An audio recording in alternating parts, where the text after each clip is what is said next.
Yo, yo, Panther Nation, what's good? Welcome back to Two Fans in the Stands. I am your favorite armchair GM, CJ. And I am your favorite couch scout extraordinaire, Tony. Come on one time. What's happening, cuz? Nothing, as you like to always say, trying to shake a little honey from the honey tree, trying to put the paint where it ain't. Let me see if I can think of something else. No, I don't know. But yeah, no, I'm good, man. How about yourself? Man, shoot, just a little under the weather a little bit, but I'm gonna soldier through as always. All right, But all that's right, about all it. right. That's I about hear it. you, man. I hear you. I hear you. What Hey, you well, what you everybody got that's good on here, tap for us today? well, go get Oh into my that. bad, To go say, ahead. I just want to welcome everybody here that's here. All right. If you're new to the channel, welcome. Thank you for stopping through. As always, please hit the subscribe button, like the stream, help us out with the YouTube algorithm. You can catch us at all social media right down here at Two Fans in the Stands and on what we like to call Twix. That's a mixture of Twitter and X. You can find us Two Fans ITS. And just like little Yes, thing right sir. over here says, if you would like to become a channel member, we greatly appreciate it. And we thank you for all our channel members so far. Thank you for the Panthers Prime podcast. And I forgot my man's name last week. They gifted us a total of 15 memberships on last live. So we appreciate y'all for Yeah. that. And we thank you. We thank you. Thank you. And Yes, let sir. me Yes, sir. make sure I don't forget this time. All right. Let me get into the comments here. Doug, what's up, Doug? He said, y'all late because there's man, I hit the button at 9 o'clock. That's on time for me, bro. I hit the button at What's nine up, o'clock. Doug? What's good, my boy? Space SC yeah. I'm sorry, my bad. SC Pace 4. I said, what's up, boy? How you doing? What's good, Rod Pace? Walk, what's good? How you doing? Rob, Nick what's happening? Tri-State, what's going on, Nick? I got to Nick. catch up with Nick over on Quan's live Saturday. No, I'm sorry, Sunday. Sunday. I got to catch up with Nick on Sunday. So what's good, Nick? Oh, Glad to okay. see you over here, my brother. As Doug said, yes, make sure you hit the like button on the way in before you get comfortable. Yes, please. Go ahead and hit the like button, everybody. Yes, sir. Yeah. Yes, Nick sir. said, what's good, fellas? Doing good, Nick. Tip Drill Will, what's Tip going drill on, wheel. man? How What's you happening, doing, my bro? guy? Palmetto Money said, what's up, King? Always Palmetto. love your channel. Hey, appreciate you. Appreciate Hey, we appreciate that, my you. Yeah. guy. Hey, I got you, Palmetto. Yeah. But yeah, man, everything is going good. We had a few I say a few interesting things that happened. We finally know when training camp is. Okay. Yeah, So the veterans are going to, I'm sorry, the rookies are going to report on the 19th, and the veterans are going to report on the 23rd of July. But the big thing is, we still don't know yet if the fans will be able to attend. Okay. that, And for that's those of you that crazy. don't know, the city council unanimously approved the Panthers rezoning plans for the practice facility, for that the building that they're putting up and the two fields. But if you look, and like I said this before, if you look at any of the pictures, any of the videos from any of the media that covers the Panthers who've been allowed to go into practice for OTA, mandatory camp and all that, it doesn't look like they're anywhere close to start building on that building yet. I mean, anywhere close. They still have a bunch of Right, sand over where the bubble was at. And the last picture I put up here last week, they had bulldozers. Yes, they had bulldozers out there leveling out the fields. So it looks like right now, me personally, I think the only thing they're going to do is be able to get those two fields done. So it'll probably be three right, fields out there, but I highly doubt that covering over the other field is going to be done. But like I said, that still begs the question, will the fans be there? Will be able to be there, and we don't know yet. So we'll right. see. We But should have to. what's crazy to me is that they had to get a rezone for the new practice facility, and all it is really is extending half of another field, half of one of the fields, and they replacing the bubble with an indoor facility. To me, that it would seem like it would fall under the same category. So I don't understand what the whole rezoning thing is and what they had to wait to get approval because you already had an indoor facility on the grounds there. You know what I mean? All you doing is placing one, extending half of another field and adding another field, basically. Here in Charlotte, and I know at my house here when we built the shed, okay, that I'm in now, and we finished it out. We had to get permits and stuff for everything. And not to say this is how you're saying it, but it's just like I already got a shed out here, already got a house out here. It's like here in Charlotte. Nah, whenever you build something new, I don't care if you tore something down and build something back. Yes, you got to get rezoning permits and all that stuff. So yeah, yeah. Sound like a money grab to me, but I digress. I mean, I ain't, I was thinking that I ain't wanna come out and say it. If my wife is watching, I'm sure she could explain this to all of you in greater detail than I can, 'cause, I'm just a sports fan. She's the Whi- brains of the family, so which will equate to a money grab. probably, probably, probably. Alright, and then some other news for the Panthers this week. Okay, so we signed, David Davis. Make sure I got that man's name right. Yes, Yeah, they would. David Davis. Okay, he was with the Memphis Showboats from the UFL. Alright, so with that signing, that got our roster to 90 players. Okay, so our roster is Yeah, full going into this month off before training camp. All right. But there's also rumblings going around that the Panthers are talking to the Michigan Panthers edge rusher and UFL Defensive Player of the Year, Breland Speaks. Okay. So I don't know mm, if that's just something I heard on saw on Twitter of X. I'm sorry, but but yeah, I mean, it's interesting. I think it's interesting. They seem to have a commitment to what they said. They're continuously improving. They want to continue to bring in competition, and not making these guys feel comfortable. So I like it. right. I like it. Well, They want to get these say we guys a got a shot. quick response to our question, but it basically reiterated what I said, the two words that I stated, money grab. You can go ahead and Oh, put yeah. hey, thank you, sweetheart. I appreciate you. Say you need a zoning permit to remodel your kitchen. Yes, yes, yes, yes. Dang, that's Yeah, hey, let me tell that's you, Charlotte crazy. Charlotte wants their money. Anything you do, they want a piece of it. Yes. Yes, they certainly do. Dig it, what's going on? Hi ho, guys. What's up, Digga, Dig? what's How you happening with doing?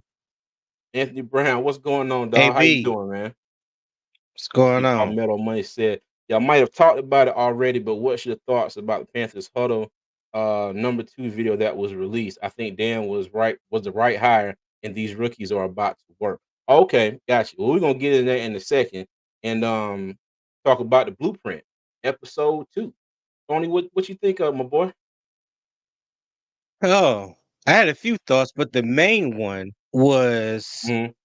right up my alley when Coach Gilbert, offensive line coach, was talking about the offensive line. That's one of the first things that they talked about in episode 2 was Mhm. solidifying the trenches, bringing in the two guards, Robert Hunt and Damian Lewis. And it was one part of the video where Coach Gilbert was saying that we need guys Hold, up hold, front with that. hold on. Hey, let me interrupt you because you know what? I'm glad you brought that up. Look what I got right here. Teams will What I build got right here for around you. their quarterback and accent their quarterback strengths. The first thing I wanted to make sure is that we build it right up front. We wanted to stabilize the offensive line, the interior offensive line. I think those guys cannot be narrow body guys. They got to have some girth to them, some width. These Yes. 305-pound tackles ain't making it anymore. Where do you guys see Hunt? Like you talked about the top guys in the league, and then the next tier, and then the next year after that.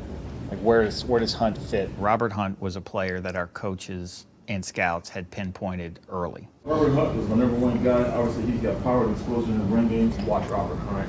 He's gonna be the guy, the ringleader of the O line, like saying, "Hey, run behind me." Yeah, man. Hey, Yes, I'm sir. sorry to cut you off, Tony. Go ahead, but I had it worked out perfectly. That was the first clip that I took from that thing. Yeah, yeah. I love like we've been saying. I love the additions of Robert Hunt. I love the addition of Damian Lewis. I love how they're going to bring some stability and some nastiness and meanness to the offensive line. But what you didn't hear them say or talk about in that video was the center position. They didn't make mention Mm, of anything about Austin Corbett moving over from guard to center, how they felt about it. What are the potential backups behind Austin Corbett, anything like that. So just like today and like before, the past couple months, it leaves me cause to pause, and that's one of those remain to be seen type things. And if I was there for training camp this year, that's where a lot of my focus would be at, on the middle of the trenches, in that center position, because I would want to see how well those interior offensive linemen gel together. Okay, mhm, it's one thing to yeah, bring in big guys and all this and whatever you want to call it, but just to see them jail, and especially to see how Austin Corbett makes it through training camp and all and everything without any further injuries or re-injuring that knee or anything like that. I know he has a degree in kinesiology from Nevada, so he knows about how to take care of his body and things of that nature. But like you said, like we talked about before, CJ, there were plenty of opportunities for the Panthers to grab their center of the future, and they passed on it. So clearly, there's something that they feel a lot more comfortable than us as Panther fans feel about the center position. Not saying that Austin got Corbett to. can't do it. Yeah, not saying that he can't do it, but the thing is, he hasn't done it. So there's no proof of concept, to be put that Mhm. he has, or a body of work that he has put on the field at the Ain't got no center tape. position. Right. He Ain't got he no tape. he ain't got no tape. Fact. Ain't got no So tape. that was None. that was the main thing, and they pretty much focus on the offensive defensive line of building the trenches.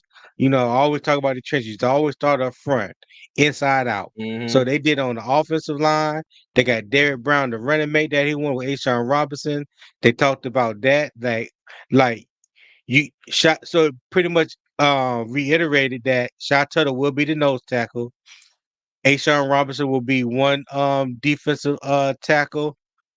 Derek Brown will be the other, and their mindset, their thinking is it's gonna be hard for teams to run against us, because it's gonna be hard to pick and choose what side you want to go to. So Yeah, this is true. yeah, but that This is that true. that's what I took away from it. What about you, man? I was gonna say, what up, Marcos Cash? How you doing, buddy? And What up, Marcos? I put the link in the chat. If anybody wants to come up here and join us, I'm trying to pin it here, but the thing is not working. There we go. But if anybody wants to come up here, join us and give y'all thoughts. But I liked it. Yeah. I liked it. That part stood out to me as well. And he was like, "Yeah, man." He said these 305 pound guys, ain't gonna cut it. It's not gonna get it. But now I know he was talking about the Hmm. guard. No, he's talking about the guard. But you got two Yeah. guards. You got a center. And according to the Panthers website, unless they haven't measured them right lately, Austin Corbett is 6'4", 305. So you I got was gonna, all of this. yeah. Yeah, yeah, yeah. So you got these big 320, 30-pound dudes on either side, and then you got Austin Corbett in the middle, who is 305 and hasn't played center in the NFL yet. But you know what? If you look at some of the quick glimpses that they had of him doing OTAs and mandatory Mhm. minicamp, he looked like he has gotten a little bigger. You know what I'm saying? He may have put on another 5 or 10 pounds of possibly muscle. I don't think he's Mhm. 305 anymore. I don't think Hey, he's 305 anymore. I hope not, because Taylor Moton is 325, Ickey is Mm-hmm. 320. Let me go back up here to the guard spot. We got Hunt is 323, Damian Lewis is 327.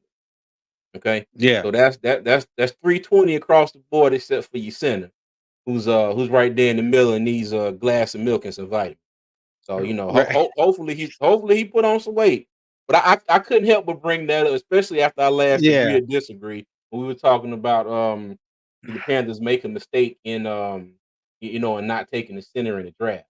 But like Right. we were saying, it was if you go back and look at some of the tape, a lot of the pressure of getting to Bryce Young, um, besides Ickey, on a lot of plays, was coming straight up the middle.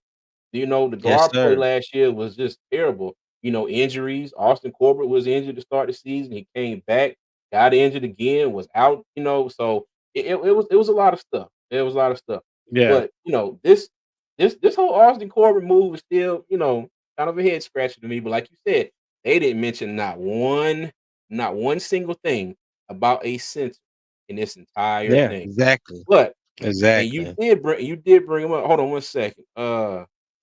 Hey, the big rich homie Uncle Quan. What's going on? So what's going Quan, on, what's fam? going on, Hey, my guy? ev- everybody make sure y'all go check out Quan's channel. He just reached 2,000 subscribers. So big shout out to you, Quan. Big shout out. But yeah, man. I'm gonna sit now a glass of milk and vitamins.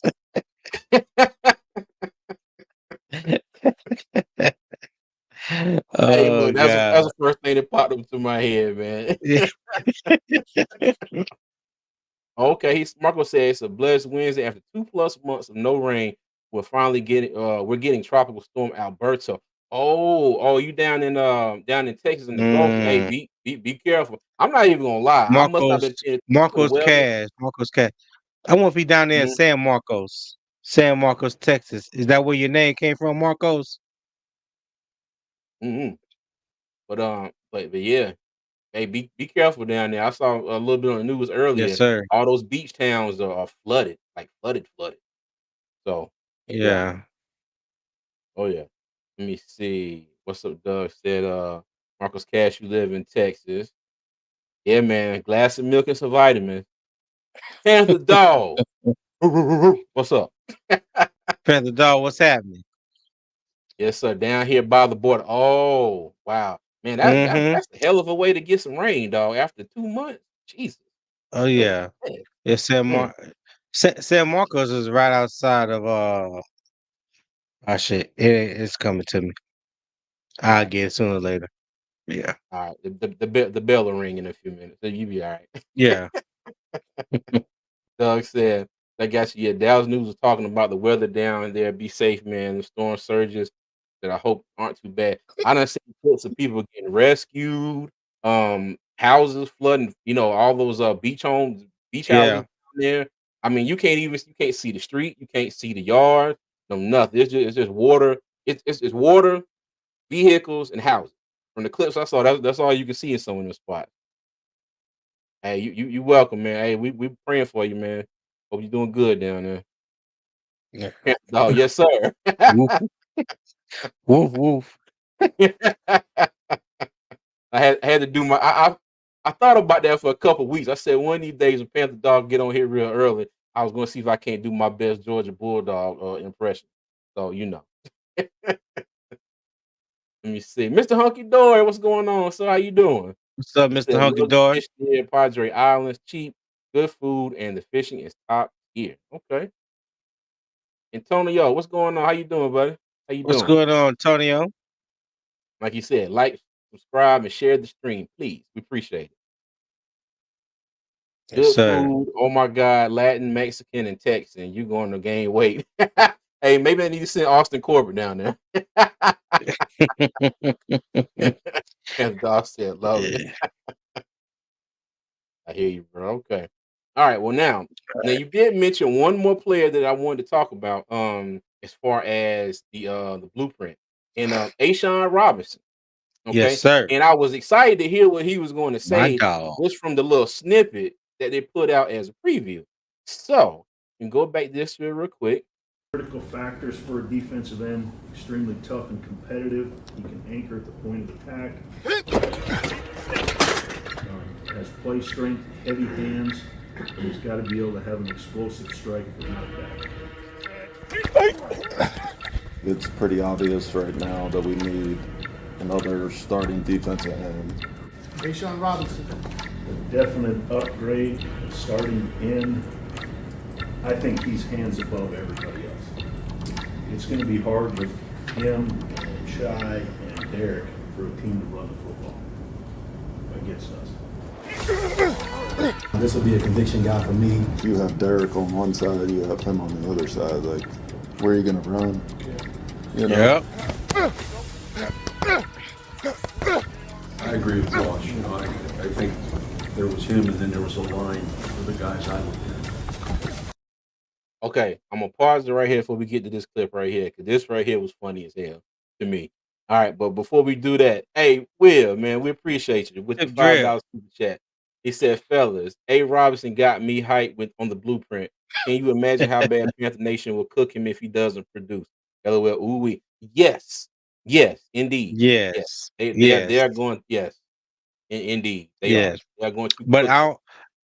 I don't think they have that opportunity, dog. I when H.R. Robinson was with the Rams and he played Mhm. opposite of damn, what's the boy name just retired for the Rams? Aaron Donald. Yeah, when he played opposite of Aaron Donald, man, hey, he was like they run stuffer. He was like they like a showstopper for them. Whenever he came in the game, teams kind of knew they were not running on the Rams. You know, he was Mhm. like that enforcer opposite of Aaron Donald. So I'm kind of looking forward to him being that same type of enforcer off Derrick Brown. Because now it's going to free up Derrick Brown for more one-on-ones. You're not going to be able to double team him as much. You're not going to be Mhm. able to run away from him as much, like they said. You're gonna have to pick and choose. You know what I'm saying? Yeah. Sometimes you're gonna just take your lumps and just try to go at them. And up the middle, you know, I know Shot Tuttle was like a liability for us last year, but I like the fact that we have a linebacker like Josie Jewell that loves to shoot the gap, come downhill, and mix it up with anybody in the hole. You know what I'm saying? If you Mhm. see a running back in the alley or he see a pulling guard, you know, trying to turn the corner in that alley, he right there to meet him, and I love to see it. Okay. Yes. Hey, and again, Will, we appreciate you, dog. We appreciate the $5 super chat as always, man. Palmetto Money said, I'm still worried about Ickey. To be honest, I can see him getting ran by. I think he is the weak link. Not too worried about Corbin. Hey, let's hope not. Don't Let us hope don't not. Let us pray. don't let my wife read that statement, boy. She go, Lord, she tearing the icky ass. Like, Hey, oh God, you want to get hey, her blood pressure going? Stop talking about some icky, Lord have mercy. boy. Hey, Will, he said, okay, y'all got me even more hype. And the dog said, flag, pause. I must have missed that one. I'm sorry, man. I must have missed that one. Yeah, All right, well, okay, but I wanted to pause it right here, and then I'm gonna play this clip with him and Brady Christian. All right. You are straining. He's straining. I'm not straining. Far from it. No. No, I'm trying to tell you, man. I got you here. You straining. I just threw you. Leverage, baby. How do I describe myself? Leverage, baby. yeah. Leverage. You know, and Hey, Brady man. Christian, you know, Oh, 6'6", go ahead. 300. I'm sorry, no, Brady Christian is 6'6", 300. And mind you, I know they're out there in, you know, no pads on. They're out there in just the jersey and shorts and Right. sneakers and stuff. But, you know, still, I mean, that to me, that was a little bit encouraging. I mean, he got my man right there with stiff arm, like, nah, bro, nah, I'm not struggling at all. It's leverage, my guy. Yeah. Leverage. Yeah. He like Brady Yeah, Christian. I'm gonna need you to know the difference. I'm gonna need you to know the difference. that Don't make hey, he don't make me introduce you to this power player. boy. Hey, he told Brady, he said, "Yeah, you gonna stay number 2, man. You ain't getting back on the Yeah. starting lineup with me out here." Let me finish this clip here. Yeah. Mean, nasty, aggressive, angry. We ain't friends on that line. I'm gonna do everything I can to mess you up. I'm here to hurt people's hearts, hurt people's feelings. I like fighting, like I like that. On the D-line, you're hitting every play, so it's like a fight every play. As a competitor, you want those things on you. You know why? Your brothers have your back. Your brothers are willing to work for you. They're willing to die for you. They're willing to do anything out there for you. Iron sharpen iron. Let's get better. We here to just, can I cuss? Up. My whole mindset it up. Okay, A-Shot. Okay. Yo, hey, can I cuss? Can I cuss? Can we cuss in here?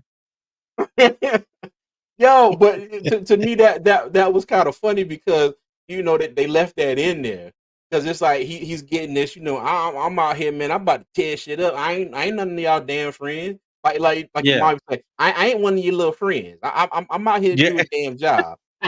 He said, I'm out here to fuck shit up. Oh God. Oh, Hey, I just had a whole conversation just ran through my mind. My mama saying that to me. Oh God. hey, It shout out to yeah. Uncle Quan, man. It is not made for TV. Go ahead. Hey, shout out to Uncle Quan for the $9.99 super chat. He said, I still have Appreciate you, my concerns for boy. this O-line.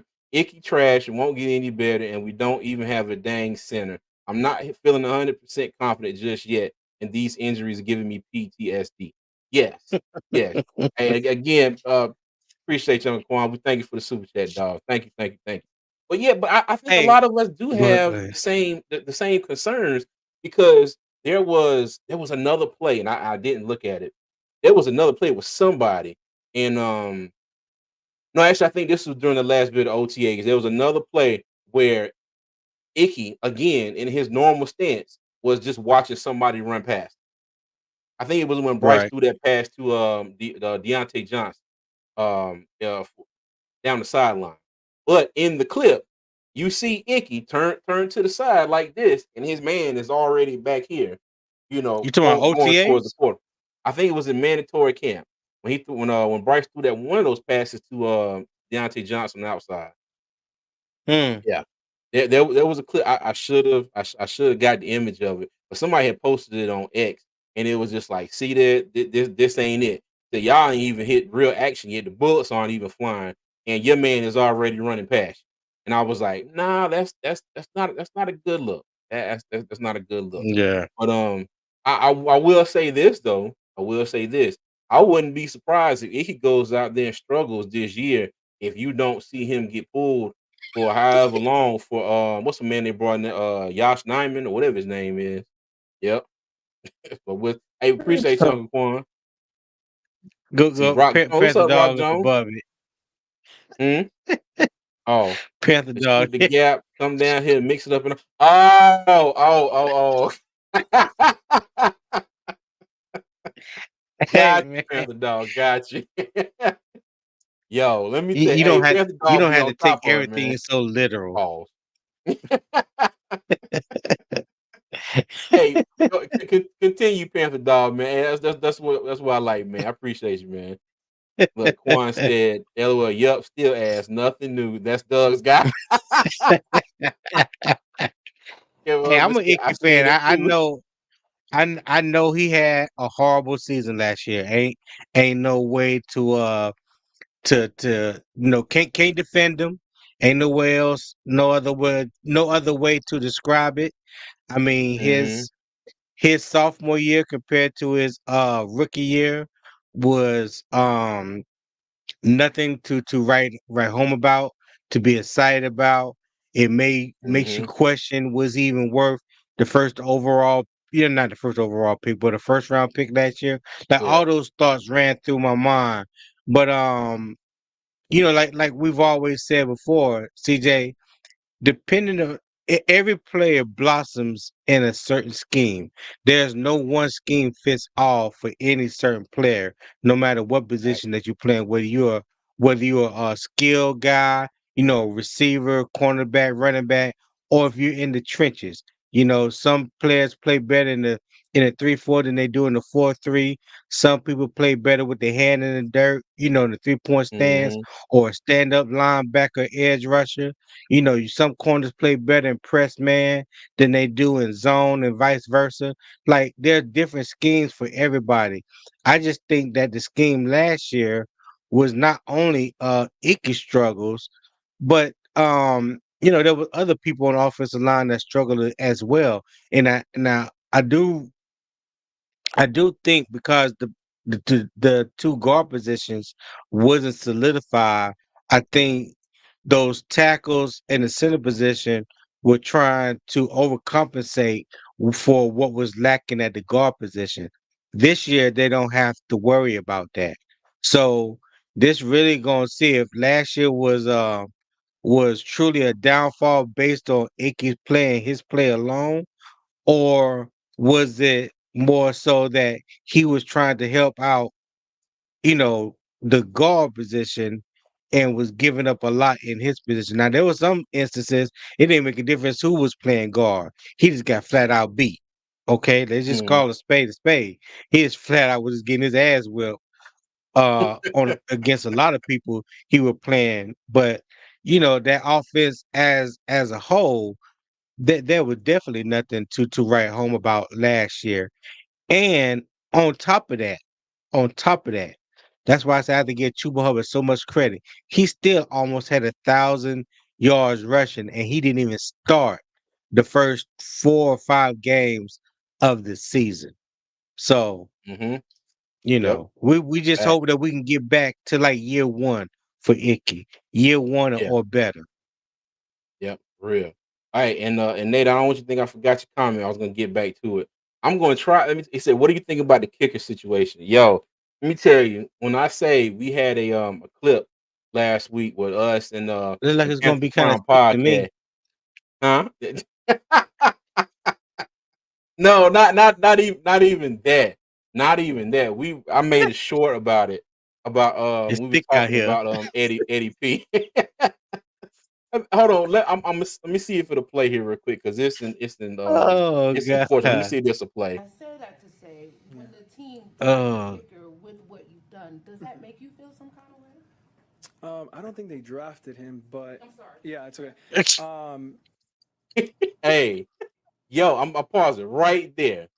She said, Yeah. so you you think does it make you feel some type of way that they drafted a kicker? Eddie said, no, ma'am. Excuse me. Let me set the record straight. I He can't. was not I drafted. cannot. I cannot say what I want to say. I want to say it so I'm bad. gonna punch you. I'm gonna punch Cause you, man. Where you been at, kid? Don't be trying to correct nobody, man. Yo, when I oh tell God. you, yeah. So Nate, that's what I that's what I thought I saw in the kicker situation. Oh God. Hey, Eddie P came back in the door, missing field goals. Harrison Meavis done been out here and has been perfect the entire time. Since he got to Charlotte, he has been perfect. Eddie P come in the door talking about, oh, they said, does it make you feel any type of way they draft? No, I don't think they drafted him. Who gives a shit if they drafted him or not? Right. Who gives a damn? Matter of You fact, need to be Eddie feeling some Eddie type wasn't of way. drafted. Eddie wasn't drafted. How you gonna talk about somebody being undrafted when you undrafted? Like, Bruh, come on, hey, my guy. and hold on, and as Diggett said, let me see. Hold on. Yes, Diggett said, I'm Oh here God. for ping pong.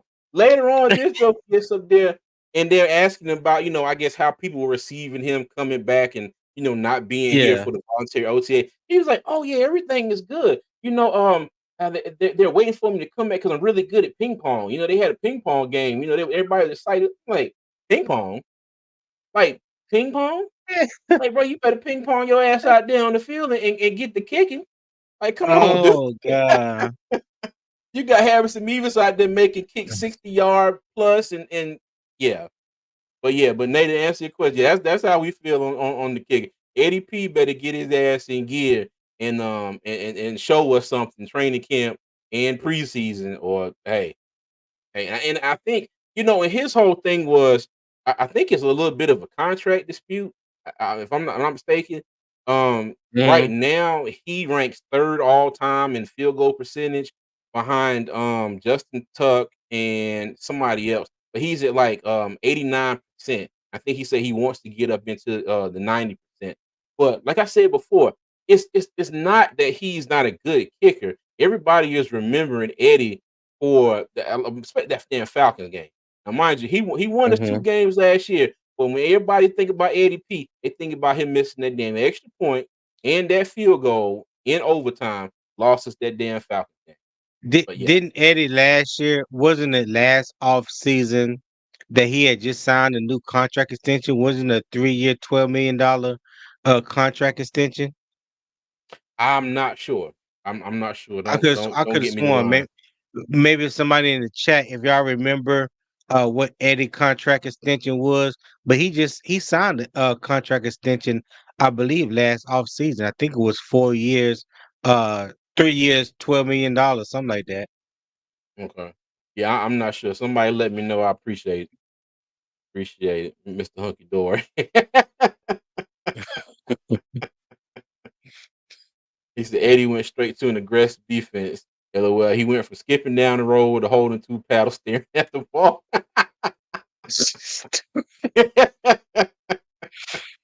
Oh No, I God. mean it was that to me that was just that was just it for me. I'm like, oh, I don't think he was drafted. What does it matter, Eddie? He's here. He's out there kicking the crap out of that ball and not missing. And here Yeah. you are not showing up for voluntary camp. I know it's voluntary, but my thing is, if you're as good as you think you are, or hell, you want to be betrayed and whatnot, you got to come in the door. Lights out. That man out here ain't missed a kick yet. You come back day one, miss two. So hey, Tell you what, you see Panther camp dog. is definitely going to be interesting. Hey, I'm telling. Hey, I'm gonna get my drone. I'm gonna get me a drone. I'm gonna see if I can park over there on Cedar Street, right there next to it, and find me somewhere to sit up in the bushes and see if I can't give me some give me some clips of Eddie out there missing kicks. Damn, Joan get sniped down. Bruh, let me tell you, they call CMPD on my ass so fast. They be like, Tony, what happened to CJ? He gonna be back in about 2 or 3 weeks. Let me see. Panther Dog said they'll wait and play thicker in the preseason. If he can't do it against the defense, Eddie's going to be packing bags. If he can do it, yes. Yeah. Yep. I mean, but just Yeah. think about it. You got Harrison Meaver signed 2 years, what, $250,000, and here Eddie is with if he has a new contract or not. Here he is, and he's holding out voluntaries, comes back to mandatory, missing field goals. I mean, this is a trend for him. I don't see. Didn't Eddie have some type of injury at the end of last year? What didn't he have some kind of injury at the end of last year? If I'm not mistaken. I don't It remember. I don't wasn't know if it it was wasn't here or it a not. game? Wasn't it a game where he was injured? He injured himself right before kickoff, and we didn't He have did. anybody to make any field goals or kickoff or anything during that game. And then for you to come back, you missed voluntary training camp, and then you to come back against other competition, and you missed 2 field goals. So, like I said, Hold you on. Here you it already is. behind the 8 ball. You're already behind The the 8 ball, Jags game. and the Jazz game.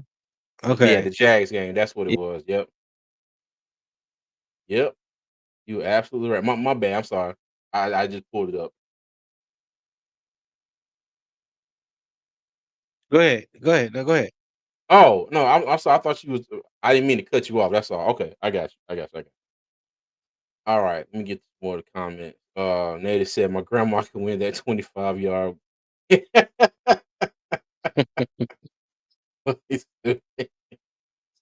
kicking situation in training camp. Shaking my head. Hey, hey, this is where we're at. This is where we're at. The CJ get the cone that allows you to hear the conversations. I know it's going to be repetitive types where you put more on the collection plate. Lord have mercy. Oh man. Be out there like this, trying to get everybody conversation going. Rock Jones said they're preaching competition. Eddie's feeling the heat. Yes, yes.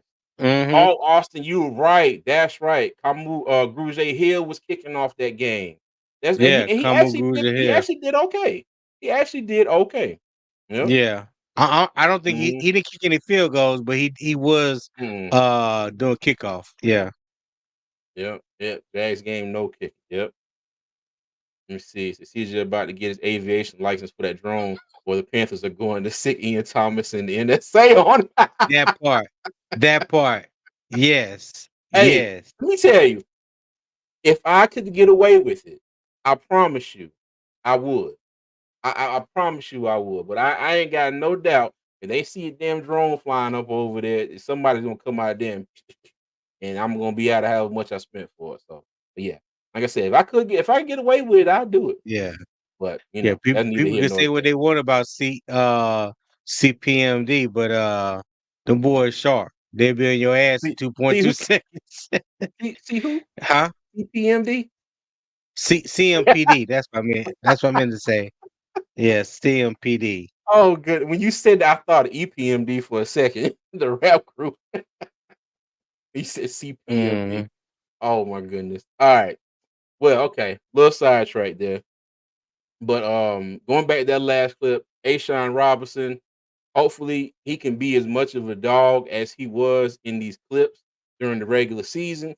Um, Derek Brown finally got him a running mate on the other side. And I wanted to ask you this too, Tony. So do you think the addition of Ashawn Robinson may help Shy Tuttle?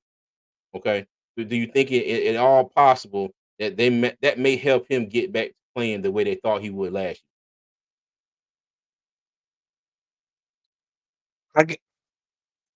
I want to say yes, year? and but to what degree? You know what I mean? Because it's like what we saw in Shot Tuttle, especially the highlights of his last year in New Orleans. It kind of made you excited that we were getting a guy like that, and then for him to come in and have the type of year that he had last year, even though you Mhm. didn't have no quote unquote all-star production on the right side of him, you still had decent production when you talking about Deshaun Williams or Nick Thurman or LeBron Ray. You know, those guys did okay. But Shot Mhm. Tuttle just was just like completely dominated in the middle most of the time, disappeared in a lot of games. There were games where he played when you wasn't sure if he was in the game or not because you never heard his name being called. You know, those rundown tackles that you saw that he was having in New Orleans, we didn't see it last year. The way he was holding the point of attack, being double teamed, from offensive linemen. We didn't see that last year. We saw him getting moved off the ball, a lot moved off his spot, and they were just gashing Carolina right up the middle. So I don't know if that was a factor that he didn't have the type of production on the opposite side of him, on the opposite side of him and Derek Brown, or was it Mhm. just that the scheme itself hinder him more than anything. So we'll see. With the addition of Ashawn Robinson, Josie Jewell playing behind him, a true downhill middle linebacker. We'll see. I hope that it helps Shy Tuttle immensely. That's what I hope. Okay. All right. Back. I got you. I got you. Okay.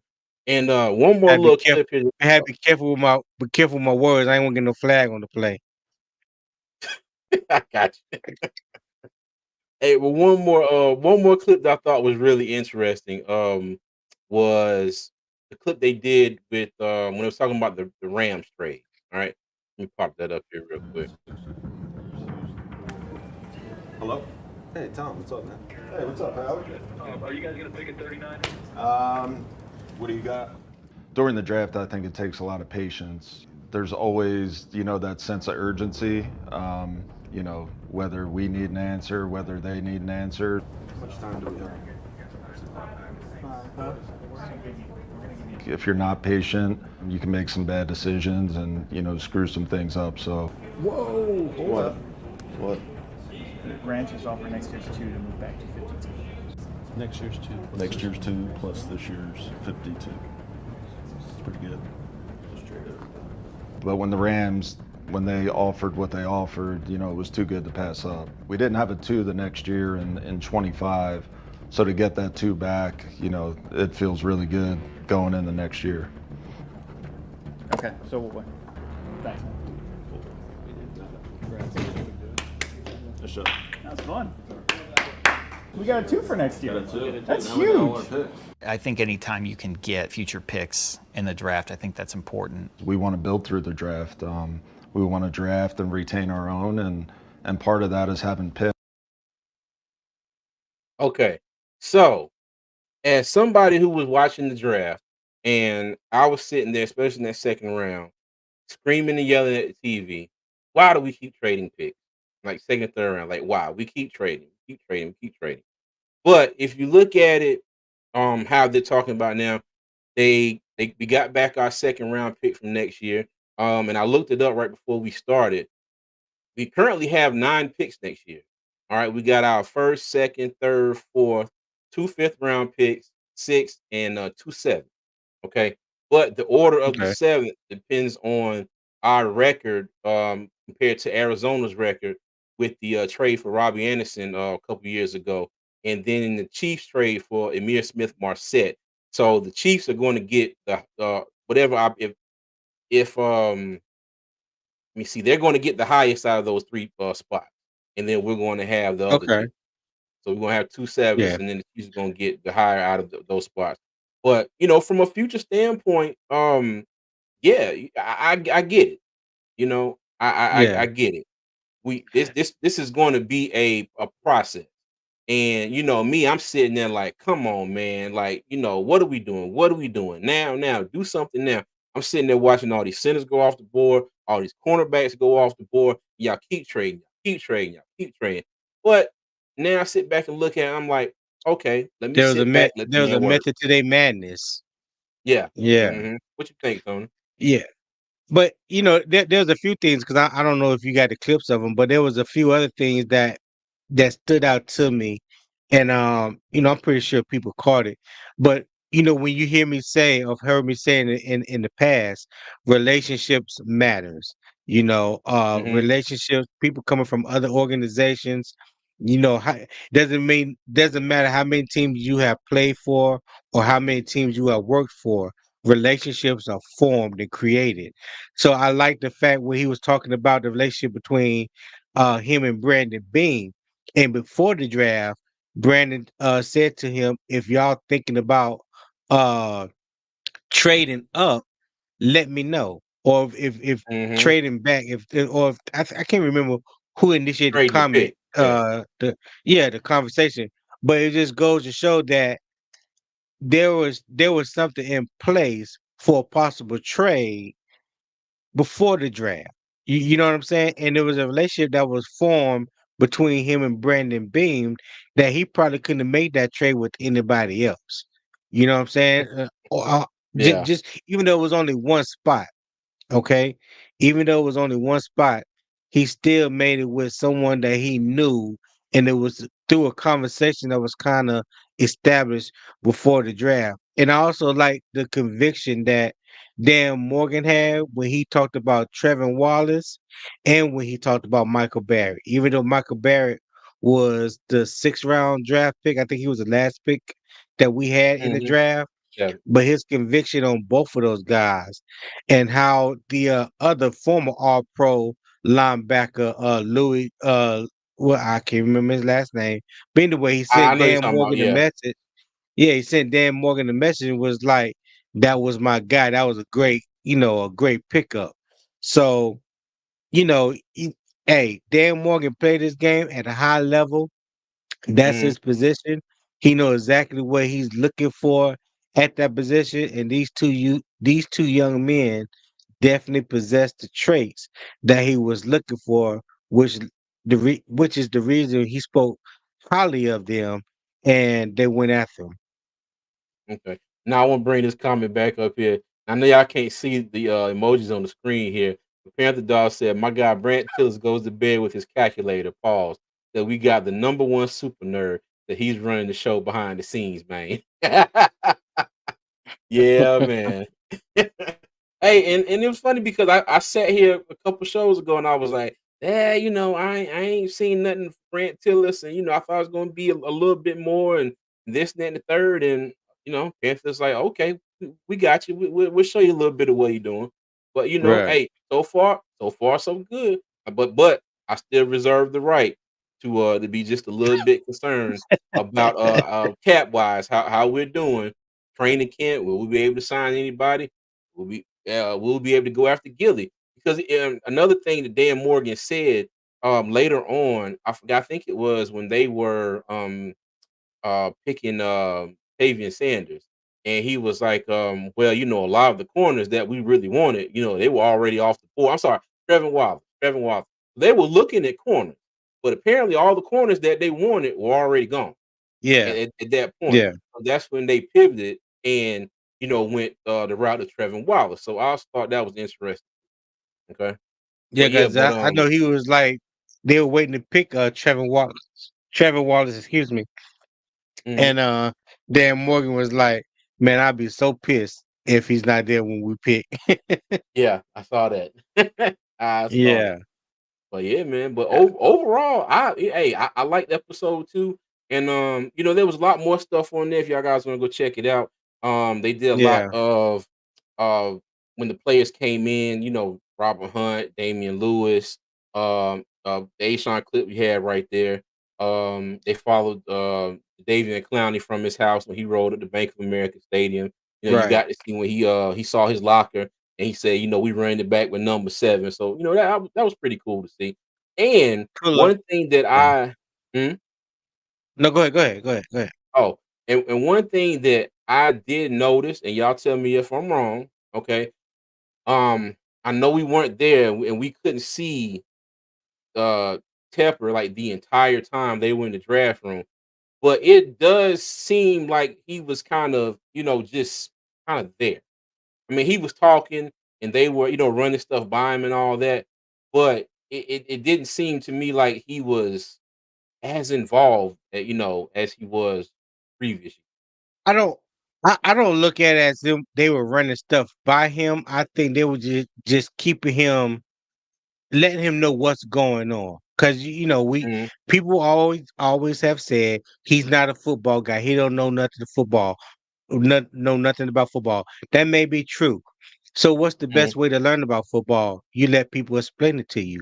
So they just explaining it from where I took it.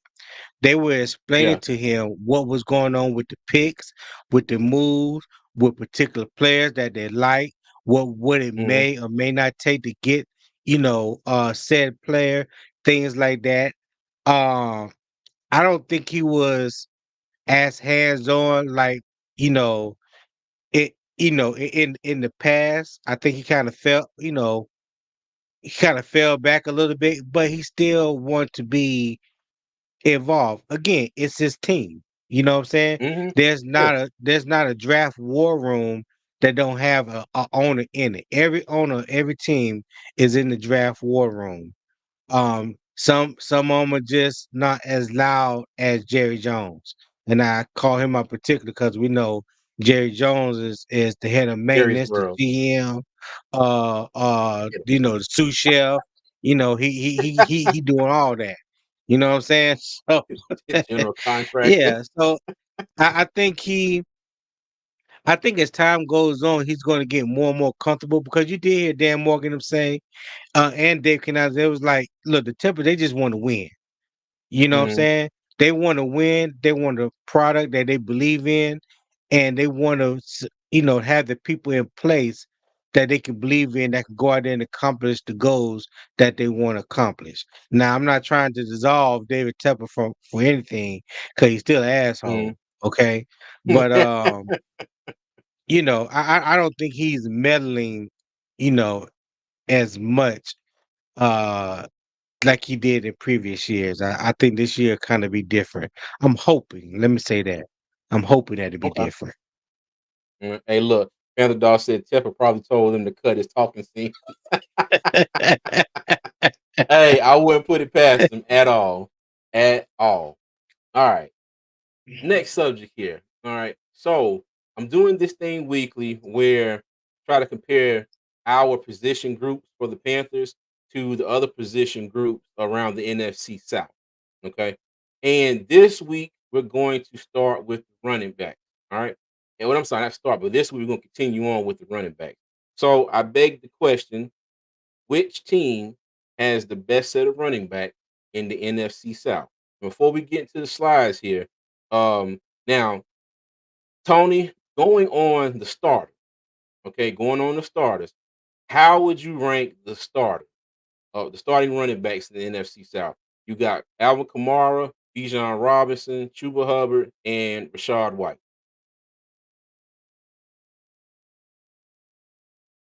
I think I would rank him in that order that you just mentioned. Hey, Alvin Kamara is still the standard. Mhm. Don't make no mistake about it. He is still that dude in the NFC South. Okay. Bijan Robinson, you show. To be honest, I thought Mhm. Bijan Robinson showed a little bit more last year, his rookie year, than he did at Texas. I didn't think that he could get any better than what he showed at Texas. I was surprised to see a lot of power runs, him running over Mhm. people. He caught the ball a lot better, a lot more. I'm not gonna say better, but a lot more in Atlanta than he did in Texas. He didn't catch it a whole lot in Texas at Texas, but he did show the skills that he can catch the ball.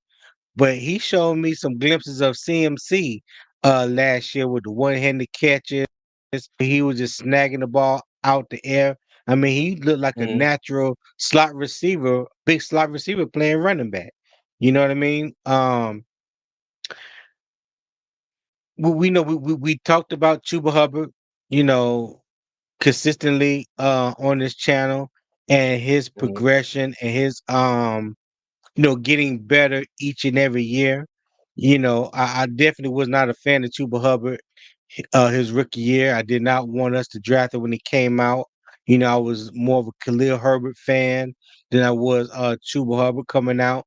But he has definitely grown on me since his rookie season, and I've definitely seen him along with Tommy Tremble progress each and every year. So I like I like the projection that Chuba Mhm. Hubbard is on.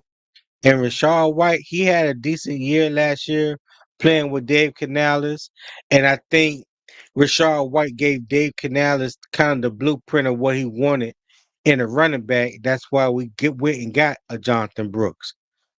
Yeah. I didn't realize Jonathan Brooks was a little bigger than what he is. I didn't realize the boy almost like 220 pounds. You know what I'm Mhm. saying? So I just want to see him run a little bit more behind his pass to eliminate that target. When you run upright, you increase your target area, and that can increase more injuries. Run behind your pads, dip your shoulders, create the contact instead of letting the contact come to you. So Yeah. if he can do that, then you can definitely see him having a longer career in the NFL without injuries. Okay. Gotcha. That's my Well, TED talk. I'm gonna go. I'm I'm gonna go. Alvin, Bijan, Rashad, and Chuba. And I'm only putting Chuba last because I Oh, know that's this is disrespectful. no. Listen to me. Listen to me. I'm only putting Chuba last because everybody else in that list of names is a better receiver out of the backfield. I know we're talking about running backs, rushing yards, and whatnot, Mm. but So you're the looking at it rest from of an all them around standpoint. all around. The rest of them Okay. are better receivers. Chuba Hubbard had about 233 yards. Shaw White, Alvin Kamara, even Alvin Kamara missing quite a few games, and Bijan Robinson were all north of 400 yards receiving. And I think Okay. hell, if I'm not mistaken, hold on, I got it right here. Shaw White had 549 yards, 3 touchdowns. Bijan had another 5 touchdowns. If I'm not mistaken here. Yeah, he had 487 yards, sorry, 4 touchdowns. All right. So I Okay. would put Chuba, I would put Chuba last on an all around perspective as far as the other guys being better receivers out of the backfield. Okay, I got but you. that That makes yeah, sense. but that's just wanted to get that out the way. That's just my our individual ranking, so far. All Right. right, but let me pull up the And slides here 'cause we're those gonna were the talk starters, about right? Do we just those were the that was the starters. Yep, starters? Okay. yeah, those are the starters. All right, pull this up here. Okay, so you got on this slide. This is no way that we're ranking them right here. It's just that I'm always going to talk about the Panthers first, since this is our squad. Okay, so rushing last year. All right, these are the top 3 running backs. Okay, because now each one of these slides, and for every team, every single team in the NFC South, the quarterback was the third leading rusher, except for the Saints, where Taysom Hill. Now I know he's not starting quarterback; he's not even a backup, but he's still labeled as a quarterback. He was second Right. on the Saints in rushing yards. Okay, but right here you got Chuba Hubbard, 17 games played, 238 carries, 902 yards, 5 touchdowns. Miles Sanders, 16 games played, 129 attempts, 432 yards, 1 touchdown. Raheem Blackshear, 12 games played, 14 carries, 46 yards, 0 touchdowns. All right. And these 3 backs right here accounted for 381 carries, 1,380 yards, and 6 touchdowns. And as a team, the Panthers, 445 carries, 1,769 yards, 7 touchdowns with a 4.0 average. All right. Now, this is just running off of what we saw last year. Okay. Let me go Right. ahead and get to the next slide. You got the Atlanta Falcons. All right. Bijan Robinson, 17 games played, 240 carries, 976 yards, 4 touchdowns. Tyler Algier, 17 games played, 186 carries, 683 yards, 4 touchdowns. For Daryl Patterson, and the star next to his name, he is no longer with the team. All right. Okay. 14 carries, 14 games played, 50 carries, 181 yards, no touchdowns. So these 3 gentlemen right here accounted for 477 carries, 840 yards, and 8 touchdowns. And as a team, they averaged 4.1 yards to carry, 522 carries, 2,159 yards, 14 touchdowns. All right. So real quick before you move on. Mhm. So Go ahead. the overall team average was the same as Carolina. We was at 4.0, Yeah. they were at 4.1. Yeah. Now I say Hmm. team total. This was every rushing attempt by everybody. Okay. Yeah, I know. Quarterback, I got wide receiver. I'm just letting everybody know. Quarterbacks, wide receivers, everybody who made a rushing attempt was calculating these team totals. All right. All right. We got the New Orleans Aints. All right. So you got Alvin Kamara, 13 games played. I couldn't help it. So 180 carries, 694 yards, 5 touchdowns. Jamal Williams, 13 games played, 106 carries, 306 yards, and 1 touchdown. DeAndre Miller, 8 games played, 41 carries, 156 yards, and a touchdown. They totaled 327 carries between the 3 of them, 1,156 yards, and 7 touchdowns. Team totals, they averaged 3.6 yards a carry, 480 carries, 1,742 yards, and 13 touchdowns.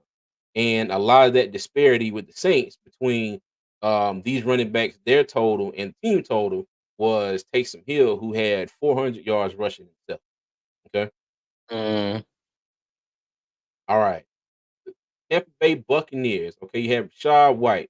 And this one here is like I think one of the biggest disparities from um, running back 1 to running back 2. So he had 17 games played, 272 carries, 990 yards, 6 touchdowns. Chase Edmonds had 13 games. He played 13 games, 49 carries, 176 yards, no touchdowns. Keyshawn Vaughn, 6 games played, 24 carries, 42 yards, 0 touchdowns. Totals for the 3 of them: 345 carries, 1,208 yards, and 6 touchdowns. Team totals, they averaged 3.4 yards a carry, 439 carries, 1,509 yards, and 8 touchdowns. All right. So now looking back through all of these, okay, Carolina wasn't that far off as far as being Right. able to run the ball. When you look at Right. average, they were second to the Falcons. Okay, 4 yards a Right. carry. Me personally, when I look back at Carolina's rushing attack this past season, the thing that concerned me so much, there was a lot of short yardage plays that Carolina could not convert. There were a lot of third and That's ones, true. third and less than ones, third and yard and a half, and we couldn't pick it up, like at all. Couldn't pick it up at all. And like I said, the reason why I got Chuba ranked like number 4 is, and Tony, we've always said this: when you see Chuba Hubbard, if most of the time, if the hole is not there as wide as I-85, okay, Stop his feet. yes, yes, we've seen plenty of times where the cutback was there. Cutback, he probably would have been running 30 yards down the field. But wherever that play is designed to go, Chuba is going to that play. All right. And I'm not going to say that he Mhm. hasn't got a little bit better at that, for a couple of years, but I stress a little bit. Okay, a little bit. There's been a few plays where cutback was there. If he can make one man miss, he may have gone. We got we got Panther You gotta dog. pause. He got paused. And look, I I missed don't it know again. My who bad. he got. It I it ain't had to saying been nothing. me. It had to been I me. ain't saying nothing. It had to been me. But but yeah, and it's crazy because you know Frank Wright that it said that we were going to he didn't want us to be like a power run team. Like we're going to run the ball, but we're not going to go out there and be a smash mouth. So it's a okay, got you, Panther talk. I got you. Oh Oh my wow, god. okay. Damn, I didn't think that would register on the pause meter. Okay, my bad. So many thoughts just went through my head when he said I'm married now. Okay, I'm married. got you, got you. Oh my goodness, damn. But Oh I remember god. what I was thinking. Oh, Frank Wright said that we were going to be able to run the ball. We're not going to be a power run team. And you saw, I think Chuba got a lot more of his yardage further along in the season, especially after Frank Wright was let go of. Now that we have Jonathan Brooks, our second round pick, and brought in Rashad Penny. Blackshear is back. So there's a lot of competition at the running back spot. All right. Hold Go on ahead, Tony. before you go any further. Mhm, This was a conversation that I brought to you the other night. We was on the phone talking, and I said, this is the first time in a while that Carolina has had a running back room with a lot of experienced depth. Like mhm, typically in the past 5 or 7 years, especially when we had CMC, you had maybe you had to start a running back, maybe a good backup, and then everything else was like a piecemeal, like a mhm, plug and pull off the practice squad, what have you. Those type of players, guys that didn't play, never played it down in the regular season, or barely made it through preseason and made the practice squad.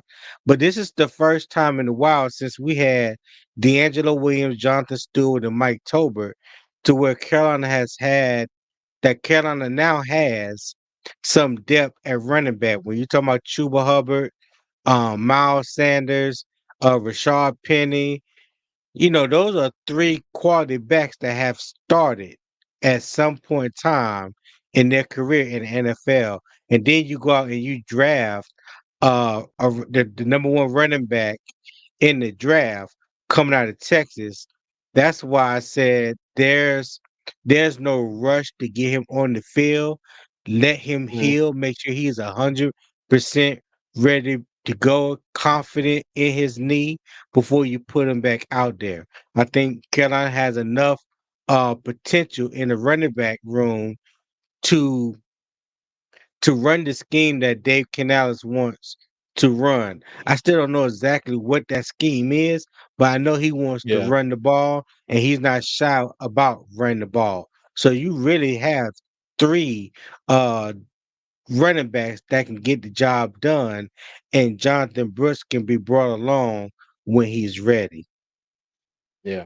And while you were talking, I was scrolling through the Panthers roster the last few years when we had CMC, and you're absolutely right. Like it was CMC, and then hell, one Ghostbusters. year, yeah, one Who you year gonna Curtis call? Samuel was our second leading rusher. Yeah, it's like who you gonna Yeah. call? You right. I didn't even think about you. You absolutely right. And Yeah. it's just a bunch of names. One year hell, Cam Newton was the second leading rusher. I promise you, I didn't even think about it like that till you said that was a good point you brought up. But Yeah. Mr. Hunky Dory said Barry Sanders, CMC, Emmett Smith, Thurman Thomas, all Hall of Famers, had cutback vision and the ability to change angles fast enough to turn in no gain into positive yardage or more. And the thing that killed me with CMC, man, it's like the Panthers were determined to prove to everybody that he was, 6'6", 290 pounds, and could just run over every player on the defense. And that just wasn't it. And now you see him out in San Francisco, and you just like, well, oh well, and, Yeah, they cry over it now. that was never his game, and they tried to make him something that he wasn't. Like, yes, he was good running in between the tackles, Mhm. just like he was running outside the tackles. CMC reminds me of a lot of Warwick Dunn. You remember Warwick Dunn came out of Florida State, Mhm. played with the Falcons. Yeah. Uh-huh. He was a type of running back that you could never get a square hit on. Like he knew how to take a hit, he knew how to fall, and everything. Like you never see a clip where somebody got a legitimate shot at Ward Dunn and carried through with it. You know what I'm saying? Yeah. That's how he played so long in the NFL, being small in stature, and he was the number one running back for a lot of years with the Falcons. You know what I mean? So Mhm. I think they tried to make CMC something that he wasn't, and I think now that he's in San Francisco, they are utilizing him to his full capabilities, and you see glimpses of how he was when he was at Stanford. Yeah. Yep. Back. All right. Let's move on to the Falcons here. Now I got the rest of these ranked in the yardage, but who ran for the most yards. All right. So with the Falcons, you got Bijan, Tyler Algier, Cordero Patterson. Okay. And they accounted for 1,840 yards. All right. Now look at the team total. The team ran for 2,159 yards. They ran for everything except for about 300 and something yards. And that was a combination of Desmond Ritter and Taylor Heineke. All right. Desmond Ritter had Mm, 193 yards. Taylor Heineke had 124. And everybody else, Kyle Pitts had one attempt for -4 yards. Logan Woodside had one attempt, 6 yards. Okay. So when I tell you these three guys right here, like really carried the load for the Falcons, they really right. carried the load. And the thing was, Algier and who was it? He was had before him, Huntley. Him and Huntley, I think the year prior, they weren't a bad combo, just them Oh alone. But yeah, now yeah. you got Bijan and you got Algier. Now you talking about a thunder and lightning, combination here with Bijan and Algier, because Algier will run you Algier, over and get an extra 5 yards. Bijan will yes, catch the you will. ball and take off and just be gone. Yeah, Yeah. Mhm. yeah. What you think about this duo, Tony? I mean, I like them. I mean, they both young. Algier, I think Mhm. what this is maybe his third, maybe his fourth year, going into his fourth year. 'Cause I remember him coming out of BYU, if I'm not mistaken. That's where he went to college. Um, and this would be Third, yeah. Bijan. Yeah, this would be Bijan second year. Yeah, they got a young Mhm. duo. Like you said, like a Jonathan Stewart and D'Angelo Williams that they can depend on for years to come. Barring any injuries or anything like that. But that's definitely a really good 1-2 punch. So I think their running back position is solidified for a while. Okay. Yes, Ward Dunn, right? Yes, Ward Dunn gave you Ward Dunn gave you vibes of a Barry Sanders. I'm not gonna say he was as shifty as Barry Sanders, but he was shifty, Mhm. like that. You know what I mean? Yeah. For him to be a Mhm. small player, like I don't think Ward Dunn was more than 185 pounds. Yeah, he was little, He but was no more than 100. Yeah, yeah, he was a bad dude though. He was a yeah, bad dude. I give him that. And Doug said, "These great. Appreciate you, Doug. Appreciate you." Nigga said, "Wonder what Nick Goins and Anthony Johnson doing these days." Wow, that's taking it back. yeah, yeah. He went back. Nick Goins wasn't. He wasn't that bad of a back. No, he wasn't. He wasn't that bad. I mean, he Anthony didn't Johnson. do anything to. Anthony Johnson Mhm. was decent. I said Anthony Johnson was decent. He was okay. If I'm not mistaken, Anthony Johnson got injured quite a bit. I don't think he could stay healthy. I think that was his biggest Mhm. downfall. But yeah, Nick Goins was Nick It's all Goins right. was Yeah, okay. Yeah. yeah. Hey, Red Swarm, thank you for the $10 super chat. He said, "What's good, fellas? I'm really excited with the addition of Jace McClellan, running back out of Bama." Yeah, and I Yeah. saw that because, like I said, Cordell Patterson is no longer there, so I'm going to just go on a limb and assume that McClellan will probably be running back number 3. But like I said, I mean, you know, Bijan and Algier like really carried the load. I mean, they were the running game for the Falcons. Outside of a couple more Yeah. people, Yeah, it, they it, it were. was these two guys right here, and they were moving the ball. Like I said, as a team, they ran for 2,100 yards, and these two minus 181 for Cordell Patterson, was the bulk of it. But yeah, again, hey, Redstone, we appreciate the $10 super chat, dog. Thank you, man. Yeah, appreciate it. But Yeah. with yeah, I lost my train of thought. Oh, I know what I was gonna say. There was one player for Carolina, man, that I Yeah. wish, Thank you, Red. I truly, truly wish we would have gotten the chance to see him at his full potential, man, especially when he came out of college. He was the truth. And he's probably the hardest name for people to pronounce. But Munga Tumunga Biaka Matuka. Biakabatuka. Yes, sir. Yes, sir. When he was at Michigan, he was a bad boy. And man, when Mhm. Carolina drafted him, oh dog, you talking about happy? Oh dog, I had me a glass of Hennessy. I was toasting myself and everything. Like I was like, you know what? We getting ready to take it to the promised land, dog. But Mhm. dude, he could not stay healthy, man. He could not stay healthy. He could not stay on the field for Carolina. But if you Yeah. went back and man, you watched some of Biaka Batuka highlights at Michigan. Psh, yeah. Mhm. Yeah, I Oh know yeah. it's Tim. I I know remember. it's Tim. Also, I went on and said his whole name though, Tumunga. Munga Bi Tumunga it's Biaka Batuka. it's funny. There's many names that we mess up on this damn channel, but we hit that one with no problem. No, no, no, no, no, no, no. That's you and Dub. Damn that. I'm not in that category. You and Yes, you Dub. are, sir.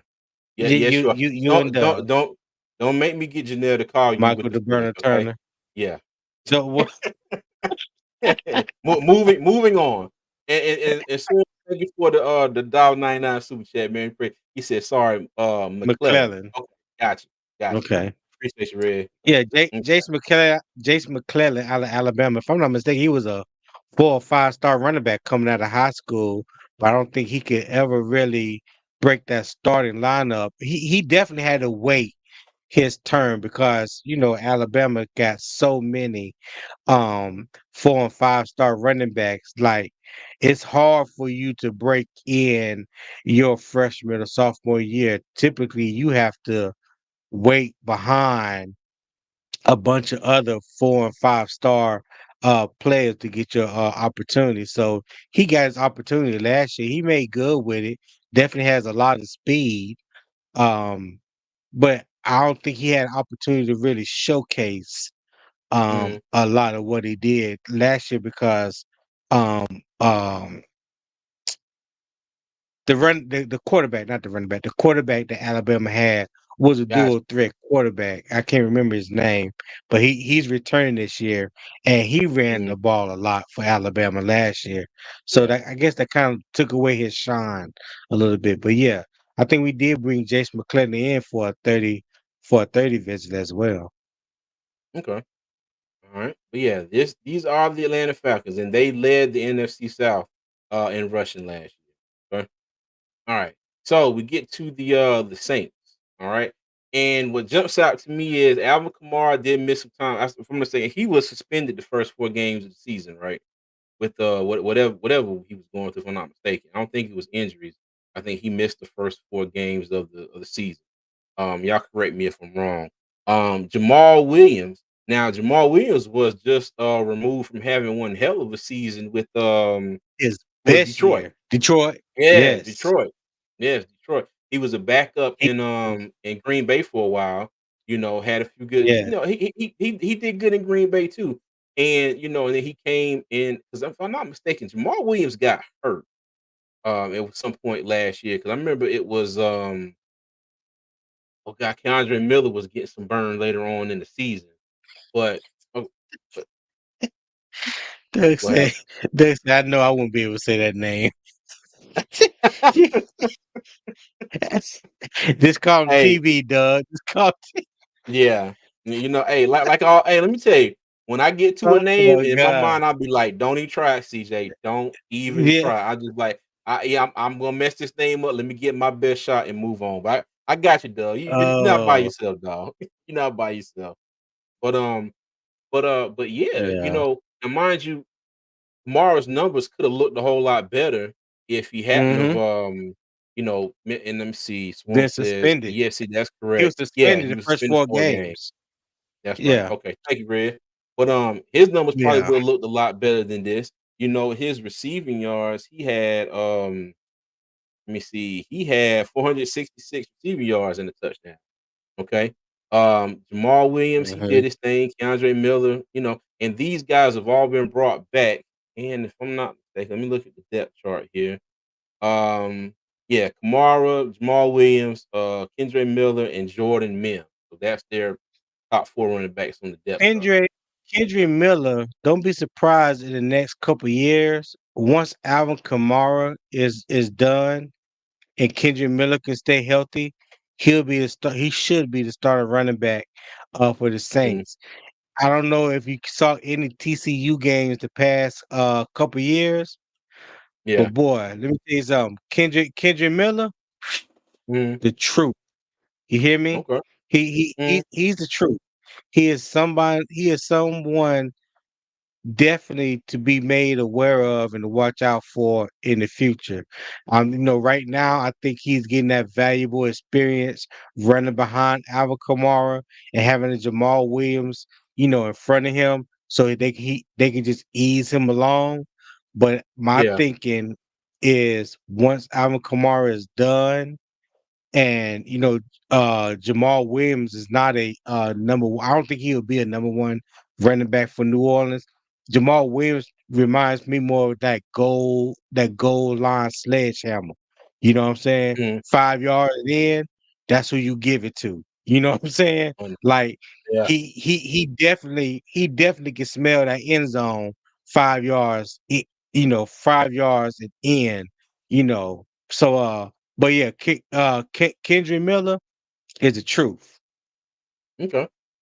I bet. Yeah. And like I said earlier, now Taysom Hill is technically a quarterback. Okay.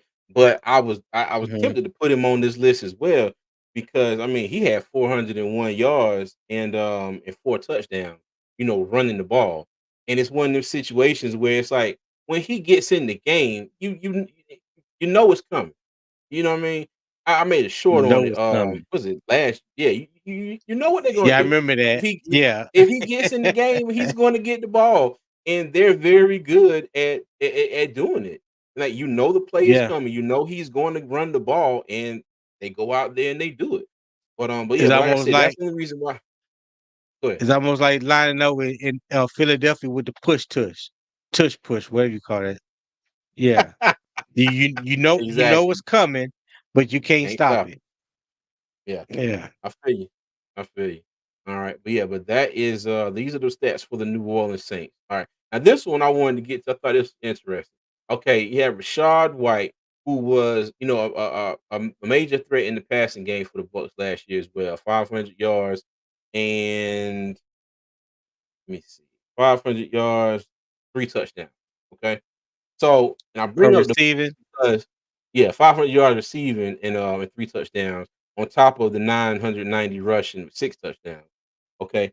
And I Okay. bring this up because the Bucks coordinator was our new head coach. Um Dan Canales. I mean Dave Canales, I'm sorry. Dave Canales. Yeah. Yeah, Dave Canales. So and when you look at this, they were last in the NFC South as far as rushing yards. All right. And again, you still have Mm-hmm. a situation where their third leading rusher was Baker Mayfield with 163 yards. But on the screen, I got the top three running back. Okay. Right. So now you had Rashad White, Chase Edmonds, and Keyshawn Vaughn. To be perfectly honest with you, none of these people really jumped off the screen to me to begin the season last year because Rashad White played a lot of backup to Leonard Fournette, the previous 2 years. His rookie season. Yeah. Yeah. And then you had Yeah. Chase Edmonds, who I know spent some time out in Arizona, was a decent Where he backup should have out there, stayed. Where he should probably. have Yeah. stayed. Yeah. hmm Yeah, and then you got Keyshawn Vaughn here. But I look at these stats, okay, and let me go. Now you see Rashad White, 272 carries, 990 yards. As a team, they ran the ball 439 times. Let me go back to Carolina. Now Carolina only ran it, 445 times, but we were still able to eclipse them in rushing yards just a little bit. But now I know that now I know we want to be able to run the ball, but I'm wondering, are our stats going to be kind of similar, to this now that he is our head coach and will be calling the play? Is it going to be more of this, or are we going to see an uptick in our running rushing? Well, last year, he did say that when he took over as offensive coordinator in Tampa last year, that with the running game, that it took a while for the running game to get going. If I'm not Mhm, mistaken, I can't remember exactly what their record was the first half of the season, but it did not look like Tampa Bay was going to make the playoffs. And it wasn't mhm, until the running game got clicking or started clicking in the second half did they take off as a team. You know what I'm saying? Because like you say, right, you want to be able to run the ball, and to run the ball will set up the passing game. So it took them a minute to get the running game going. mhm, The What I'm hoping the difference will be, because when you look at these numbers, you could easily tell that Rashad White was the complete bell cow in the run yeah, game for Tampa Bay. I'm thinking that Carolina has a better running back room. I think the ball can be spread out a little bit more, so therefore it can keep guys fresher. I think we can hit teams in different ways with a different type of style running backs that we do have. Like with Tampa Bay last year, they had Rashad White. He was the best all around back, one of the top all around backs in the league last year. When you look at Carolina, outside of Chuba Hubbard, even though his hands has gotten better, it's still not mhm, like elite level. But Miles Sanders can catch out the backfield, and we know Rashad Penny can do damage running or catching out of the backfield. So you have a lot more options when it comes to running backs and the things that you can do, whether you're trying to stretch a team vertically, you know, um, if you, I'm not gonna say, I was getting ready to say it, didn't want no pause, but if you can run the ball inside or outside, to me there's just more versatility with the running backs this year than I mhm, think Dave Canales had last year in Tampa Bay, just counting on running back. But like we always say, you don't know until they put the pads on and start, yeah, making contact, and those live bullets start flying. Everything looks good on paper right now. I just hope that the slow start isn't as slow this year for mhm. Carolina as it was last year for Tampa Bay. Okay. All right. Bet. Now, with all that being said, and what we put on the slides and everything, um, as far as running back rooms, we're gonna go running backs 1, 2, and 3. Okay. How would you rank them in the NFC South? Complete running back room. I will go with Mhm. Carolina, um, Atlanta. Yeah, that's a tough one. I would have to say Carolina and Atlanta is like 1 and 1A. Mhm. That's how tough Mhm. I think, just based on paper right now going into the year. Mhm. Then I'll have to go New Orleans, and then I'll have to go Tampa Bay.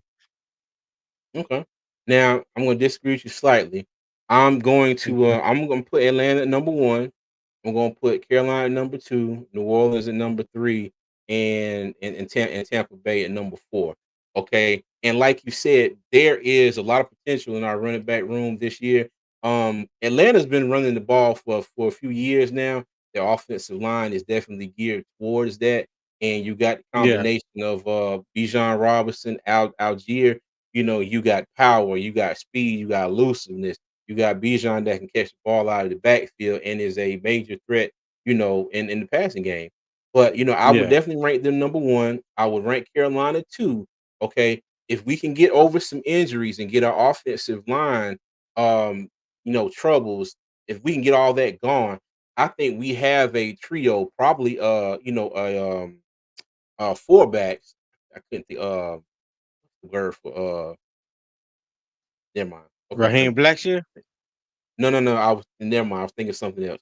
But we potentially got, four running backs that can come in and contribute. Okay, we got Chew, got Miles Sanders, Jonathan Brooks when he gets healthy. If he's ready to go start of the year, great. If he's not, sit the man and let him get healthy. We have Raheem Blackshear, have Rashad Penny. Now, mind you, I don't think all five of them are going to make it. I think one of them is going to be gone. And my guess is it'll probably be Rashad Penny. I don't think they're going to get rid of Raheem Black. Mm, Yeah, I think it's going to be Penny mm. unless he does something. I heard this somewhere else. I forgot what channel it was on, and I forgot who said it. But the thing is, and it might have been PPP. Um, but thing is, Carolina might be like, okay, well, hey, we might have all we need as far as special teams, return game, kick return, punt return. It could be Blackshear. It could be But Blackshear. you know what? And I don't know Mhm. if a lot of people know this. At San Diego State, Rashad Penny did return kicks as well. Mm, He not only was a great running back, he was not only mhm, Marshall Faulk 2.0. Rashad Penny also returned kicks at San Diego State and was damn good doing it. oh, So, okay. Yeah. because when we talked about the new kickoff rules, and Mhm, y'all was talking about with the new kickoff rules, the way they're set up, it may be advantageous to have a bigger player back there. mhm. I know a lot of people were saying Leggett, but instead of Leggett, why not put Rashad Penny back there? You know what I mean? Yeah. Like Mhm, if he's going to kind of like, I don't want to say be a Swiss Army knife, but if you want to get him on the field and somehow be productive for you, Rashad Penny over Raheem Blackshear may not be a bad option. it may not be. And AJ Marshall said you expect Miles to bounce back with this new coaching staff. He wasn't that good last season. Well, the thing is, with the injuries that he had and the offensive line playing that the way he did, and coupled that with the scheme and the play calling, um, I'm hoping that he can. I'm hoping that he can. I do expect him to have a better year if he can stay healthy. Let me say that. I will go on record saying that I expect Sanders to have a better year if he can stay healthy, avoid the injury bug. I do like him in hopefully what is a better offensive line and better play calling by Dave Canal. So yeah, I do expect him to be better. Right, But right. it's like you I'm with said, you. it's to be determined. All right. To be Yeah, we'll determined. see. Yeah, once I really like the weapons that y'all were able to get in one draft alone, Leggett, Brooks, Sanders, I expect to be a hell of a trio in our division the next decade. I hope so, but I Yeah, I hope hope so. so. God almighty. But yeah. But I think the versatility of our running back room that we have right now is why I put them at number 2. Okay, right now. And then I Yeah. would go with the Saints and the Buccaneers. No shade on no shade on the Saints and Alvin Kamara. Alvin Kamara, like you said, Tony, still the standard, as the running backs in the NFC South. Okay, he's still that dude. But their second leading rusher is a quarterback. Oh, okay, technically. Right. And then you got Jamal Williams, who And probably that's not had good. When yeah, Derek Carr is your yeah. second leading rusher, that's not a No, good take him look. here. Take some here. Take some here. Oh, you don't want to take some? Okay, yeah, No, okay, take some here. yeah. Who's The yeah, only who's the only stay reason I didn't put Atlanta number one is because Cordell Patterson isn't there anymore, and they don't have a trio a trio that has produced in the NFL. You know what I'm saying? So I just looked at it from Bijan and Tyler Algier. That yeah. 1-2 punch. When you put it against Carolina, Carolina can roll out 3, right now, and you could take your pick of who could be the third running back, whether it's Rashad Penny or Raheem Blackshear behind Chuba and Miles Sanders. And then, I'm not Okay. even going to include Jonathan Brooks because he's not going to be ready for the beginning of the Okay. year. That's my Okay. hope. Okay. But yeah, but that would be my 4 right there. Atlanta, Carolina, New Orleans, and Tampa Bay. All right. So y'all let us know in the Yeah. chat what are y'all rankings as far as the running backs in the NFC South. Y'all let us know. All right. Now, moving on Yeah. to our last subject, I wanted to kind of swing back to the video I did on Saturday. Okay, and I figured this would be a good topic to bring up on the live to get everybody's opinions while all of y'all were in here. Okay, so if you missed it, I did a video on Saturday, and I was talking about Trevor Lawrence, how he got his new contract. Okay, 5-year extension, $275 million, 200 million guaranteed. I think he got 142 million. This time At he signed his signing. name on the paper. Yeah, 142 million at signing. Okay, and if I'm not mistaken, this kicks in what 2026, if I'm mistaken. So that's when it kicks in. The But extension. Yeah. Yeah. yeah. So I brought that up to ask the question. Um, do y'all think that Trevor Lawrence has done enough in the NFL to warrant that type of deal? And if he did, if you feel like he did, if Bryce Young were to pull off the same type of numbers that Trevor Lawrence did in year 2 and year 3, do you think that the Panthers might try to give him an extension? Maybe not the exact same numbers, but do you think he would Panther Nation be okay if Carolina offered him an extension like that? And let me bring this up here because I have Trevor Lawrence's stats right here. Okay, he has a career record of 20 and 30. Where did you find the picture? Hey, stat muse right there in the corner. I got Oh, this off that me. stat muse. Uh-huh. Oh, Yeah, when you okay. pull up the players, they got the little cartoon The images, all Golden of them. Boy. Yeah. They got the little What images, all of them. what's the famous Fabio? He look like Fabio. Yeah. Oh, go ahead, man. That's I just had a hilarious. moment. You I just good? got Yeah. Hey, but okay. Now, if you look at if you look at Trevor Lawrence's stats, Trevor Lawrence went 3-14 his rookie year. 3-14. Mhm. Okay. Let me see. He was 359 for 602. All right, he had a completion percentage of 59.6, threw for 3,641 yards. He averaged 214 yards a game, 12 touchdowns, and 17 interceptions. All right. Now in 2022, which was his sophomore campaign, all right, much better season. He was 387 for 584, completion percentage of 66.3, 4,113 yards, 241 yards a game, 25 touchdowns, and 8 interceptions. All right. The Jaguars went 9-8 that year. He made a trip to the Pro Bowl, and they won a playoff game, the wild card game against the Los Angeles Chargers. All right. Okay. Year 3, But, which was but last year. Go ahead. no, before you go on, just read Red Swarm comment, because I was kind of under the weather today. I didn't see the news that came out. He wanted us to talk about it. I don't know if you saw it.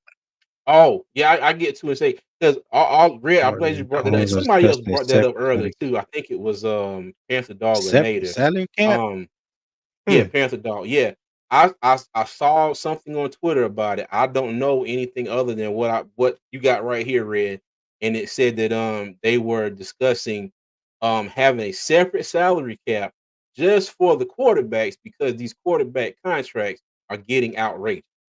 Okay, and like I said, and that's all I know. That's the thing that I saw. But we'll get into that in a second, though. We appreciate you, That Red. comment that you just made, it kind of leading to where I'm to my answer on this whole Trevor Lawrence thing. Mhm. But go ahead. Yeah. Okay, so year 3, which was last year, he missed 1 game, which Hmm. was, coincidentally against the Panthers, okay? They still Right. won that game. They went 9-8, didn't make the playoff, okay? Right. So, on the next But slide here oh, go ahead. hold on, I got you. Hold on, I got you. So, next slide Shit, here, I need a this is a magnifying comparison. glass. This is a Nah, let me comparison stop. of their rookie years, okay? This is a comparison of their rookie years. Alright. Now, Okay. if you compare them, um, Trevor Lawrence 3-14, Bryce Young 2 and let me see, 2-14 because he missed 1 game. We went 2-15 as a team. Okay. Let Okay. me see. The completion percentages were not that much off. Trevor Lawrence 59.6, Bryce Young 59.8. Trevor Lawrence had about 800 more yards passing than Bryce Young. Okay. Trevor threw for 12 touchdowns. Bryce threw for 11. Bryce had 10 interceptions. Trevor had 17. What was another stat I wanted to say up here? Oh, How many does they Bryce sacks? Young. Yeah, Bryce Young Yeah, was sacked 62 times. Trevor Lawrence was sacked 32 times. 32. Okay, Okay. and let me be the first one to say I am not trying to say or that Bryce Young is definitely going to be better. Okay, I'm just comparing what they did in their rookie season. All right, Bryce Young had a bad rookie season. Okay, and everybody seems to hate when a lot of Panther fans, me included, when I say, okay, well, he's not the only rookie quarterback in history that turned out to be worth a damn that had a terrible rookie season. But it's Right. always, oh, well, they're all the other quarterbacks. Well, they're 6'2". They can see over the line. They can throw the ball more than 20 yards down the field. That's all the things I hear when that's brought up because everybody's like, he can't throw the ball more, he can't see over the offensive line.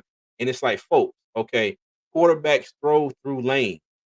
All right. They throw through lanes. He was at Alabama throwing through lanes. All right. All of his offensive linemen were taller than him in Alabama. On certain occasions, would it be helpful for him to be 4 or 5 inches taller? I'm sure it would. All right. But on every play, he does not need to be equally as tall or taller than his offensive lineman to be able to be successful. Okay. That's one of a myriad of things that goes into him being a quarterback and him being successful and the team being successful. Okay. But now, if Bryce Young goes out here and say we get to a playoff game, say we win a playoff game, all right, he makes a Pro Bowl. Okay, he has another season where he's with the Panthers are middle of the road. All right. Would y'all have a problem, Panther Nation, with the Panthers offering him an extension? Not necessarily something like this, but these stats right here for Trevor Lawrence, okay, don't really like jump out screen at me and say 275 million, 142 million as soon as he signs the paper. That doesn't scream this to me. Y'all tell me if I'm Mhm. wrong or not. Tony, tell me what you think. The the the salary for quarterbacks have gotten way out of hand. Period. Mhm. There's only one quarterback, in my opinion, in this league that's worth every dollar that he's making, and he's not even the highest paid quarterback, and that's Patrick Mahomes. When you Mhm. look at the quarterback play since Patrick Mahomes has been a starter, or it came into the league his rookie year, there's only one other quarterback that had better numbers than Patrick Mahomes, and that was Tom Brady. Okay, Mhm. who is arguably the GOAT. You know, however people want to view that and slice it up. Yeah. When I just look at the comparison to Bryce Young and Trevor Lawrence their first year. Remember, Trevor Lawrence first year, he had what's the name? Urban Meyer as his quarterbacks coach, who didn't His head coach. last. Yeah, his head coach. I'm sorry, who didn't Yeah. last what 13 games, between 10 and 13 Mhm. games. We Mhm. saw the dysfunction that Jacksonville had and everything that first year.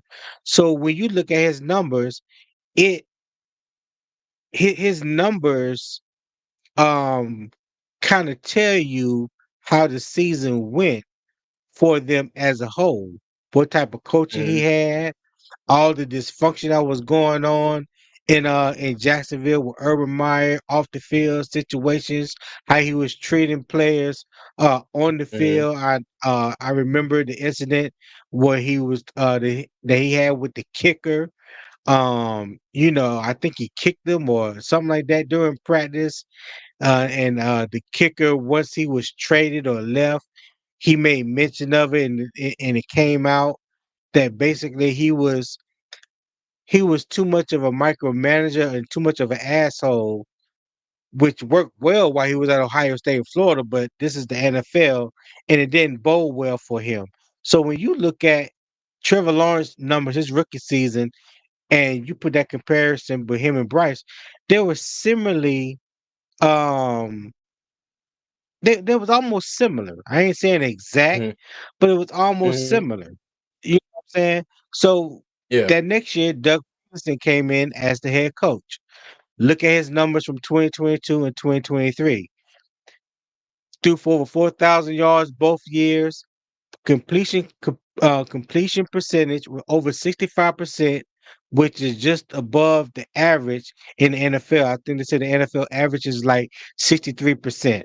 Okay, so he was Mhm. like 65.6, 66.3. He had more touchdowns than he did interceptions both years.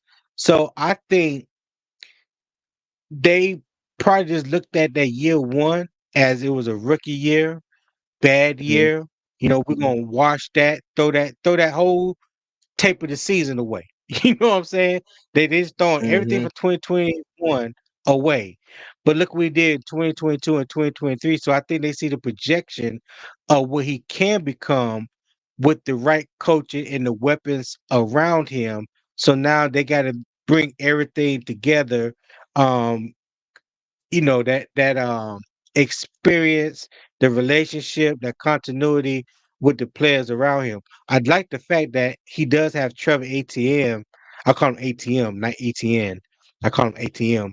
Trevor ATM as his running mate, who was his running mate in college. You know what I'm saying? So there was definitely that continuity of a relationship between Trevor Lawrence and Trevor Etienne. Let me say it correct because you over there giggling too much. But I'm just hoping the same thing with Bryce, that his rookie year, just throw the whole damn season, the tape of the season away. You know, 2024 was not a good look. I mean, 2023 was not a good look for Bryce. So now we Mhm. got rid of the head coach who was fired after the first 11 games, brought in a whole new offensive staff. I'm not gonna call Dave Canales a quarterback whisperer, but he has Mhm. done a great job when he was in Seattle with Geno Smith. Did a great job last year with Baker Mayfield. Both guys had career years playing up under Dave Canales as the offensive coordinator and calling plays. So I'm hoping that Bryce Young can have a bounce back year this year, like Trevor Lawrence had in 2022, coming off his rookie year with Urban Meyer as the head coach. And as far as these salaries, you could best believe, because this is just the market. I'm not even Mm, basing it off of the play or anything. If if the Panthers feel like Bryce Young has played well enough, because mind you, if you look at the career record of Trevor Lawrence, dog, that's what 20 and 30. That's like what 33% of his games, mm, something like that. something like that. Like, I mean, that's garbage. You know what I'm saying? When you look at it in its totality, that's almost equivalent to the same record that Daniel Jones has in New York. And you know, Daniel Jones got 41 million dollars a couple years ago. Is he worth Mhm. 41 million dollars? Hell no. And the Giants found out real quick that he was worth it. But that's what the market dictate. And I hate the fact that because they signed these new deals in the collective bargaining agreement when it comes to TV rights and TV deals and things like that, that just because those numbers go up, they feel like the cap numbers go up. So now the salary should go up. I'm still of the mindset you should be paid for what you put on your production on the field. A lot of these quarterbacks are getting paid nowadays. They're not even worth half the paper that the contract is being signed on. And I think it is getting it has gotten totally out of hand, totally out of control to the point, like even with Dallas right now, Dak Prescott has won a total of Hey, 2 games in the playoff. Huh? no time. Before you continue, let me go ahead and thank Red Swan for another $5 super chat. He said, "Really enjoying the night show, Tony, CJ and Mr. T." We'll get that out. Hold on, and Mr. Hunky Dory with a $5 super chat. He said, "We had to throw last year's record out, but we are totally different now. We can't compare this and that with all the new parts changes." Thank you, Mr. Hunky Dory. Yeah. We appreciate it. All right, go ahead. Yeah, we appreciate that. And Red Swan, we appreciate that super chat, my guy. Um, but yeah, man, the salary Dak cap Prescott. situation, yeah, back to that Prescott. He got Dallas right now in the chokehold. Not only Mhm. do he has no trade clause in his contract, you can't even franchise tag him this year. So Dallas really has no leverage when it comes to Dak Prescott. It's either you gonna pay me or you gonna Mhm. take this $55 million cap hit this year, which is the second highest in the league, and which is really keeping them from um signing Michael Parsons to an extension or CD Lamb. But just based off of just going back to Trevor Lawrence and Mhm. and Bryce Young, I think when it comes time for Bryce Young to do an extension, I think it would be wise for Carolina if they plan on keeping him, and if he is going to be the quarterback of the future, do not wait to the last minute. Do like what Arizona did with Kyler Murray a couple of years ago when they signed him to his extension. Well, a lot of people don't know. I don't. Well, I'm not gonna say don't know, but if they don't know, his first year of that extension don't kick into this year. So Mhm. he played the last 2 years of his rookie contract on a rookie contract. The first year of extension don't kick in to this year. Now he'll be a full year and a half removed from his ACL injury. So if Carolina sees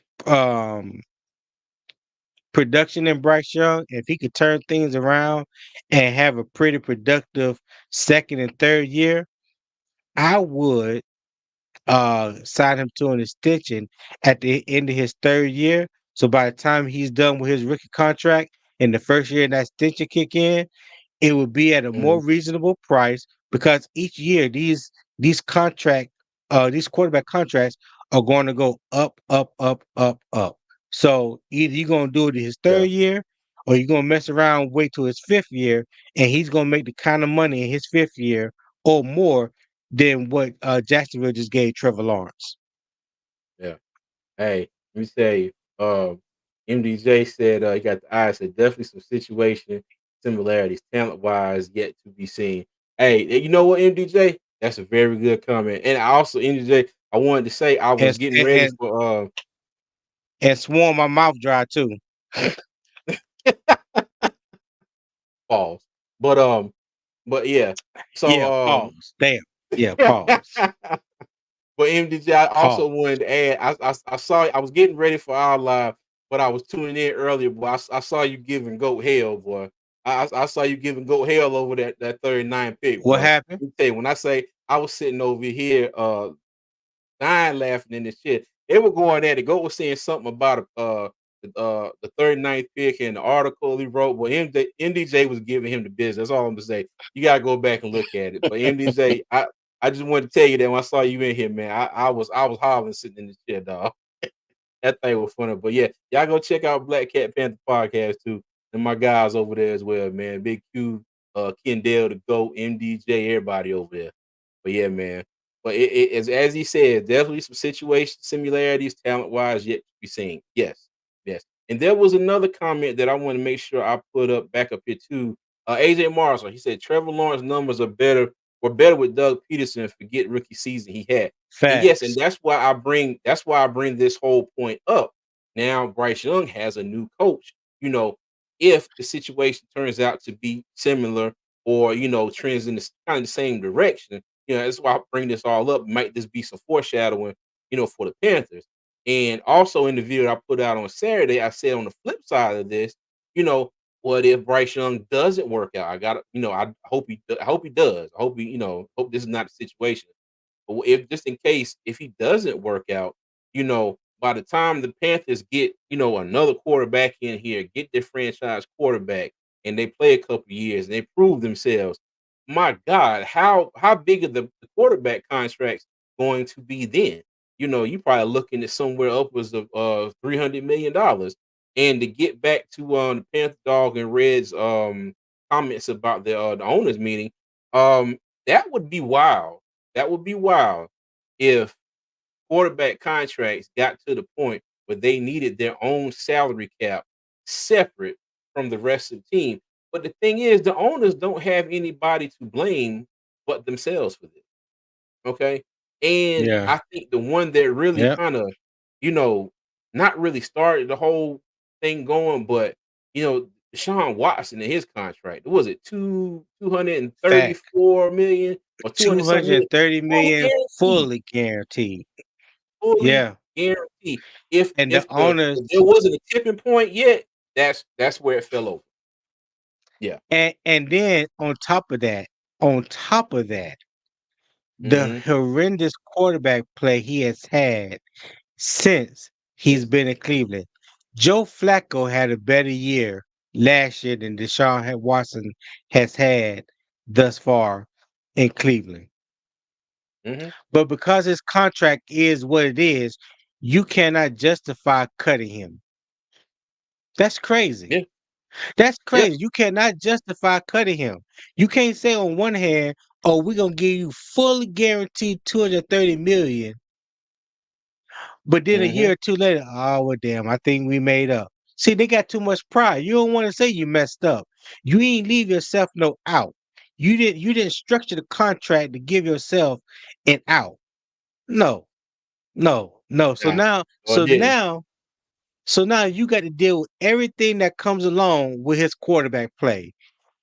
And that's going to have people probably in the Yeah. community that's going to bring up rumblings talking about his past, even though that's irrelevant. But because Hmm. they have not gotten their money worth from their quarterback, and they probably gave him a mulligan on everything else that was going on because they felt like he was gonna come in there and the change the franchise around and pick up the pieces from Baker Mayfield, and they had great pieces in place with the running back and wide receiver and a great defense. But what Deshaun Watson what has he done since then? He has basically shit the bed, pretty much. Yeah. You know what I'm Now he saying? has been injured a So lot, hasn't he? yeah, he was injured, but I'm just talking about strictly when he's on the field. On the His field? Okay. quarterback play on the field has been lackluster. He has done nothing to show you that he was worth $230 million. Now we can go into a whole different conversation topic on that, but only Jimmy Haslam and his wife can tell you why they feel like he was worth $230 million. Because there's 31 other owners and GMs and head coaches were scratching their head like, Yeah. dog, y'all did what? What Yeah. y'all do? You know Yeah. what I'm saying? They're looking at Jimmy Haslam like, Hold on, do it you again, know, Tony. so How they looking at him? How they looking?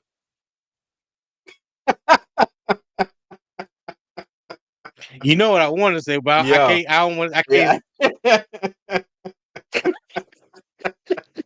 Yeah. Now, mind you, whether you agree or disagree with the Deshaun Watson whole fiasco back in the day, when he was down in Houston, but to offer him that entire contract, because I mean, now when he was in Houston, he was a damn good quarterback.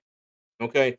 But all the troubles that he had going to another team, and I know Houston is probably sitting there like we good now. We got CJ.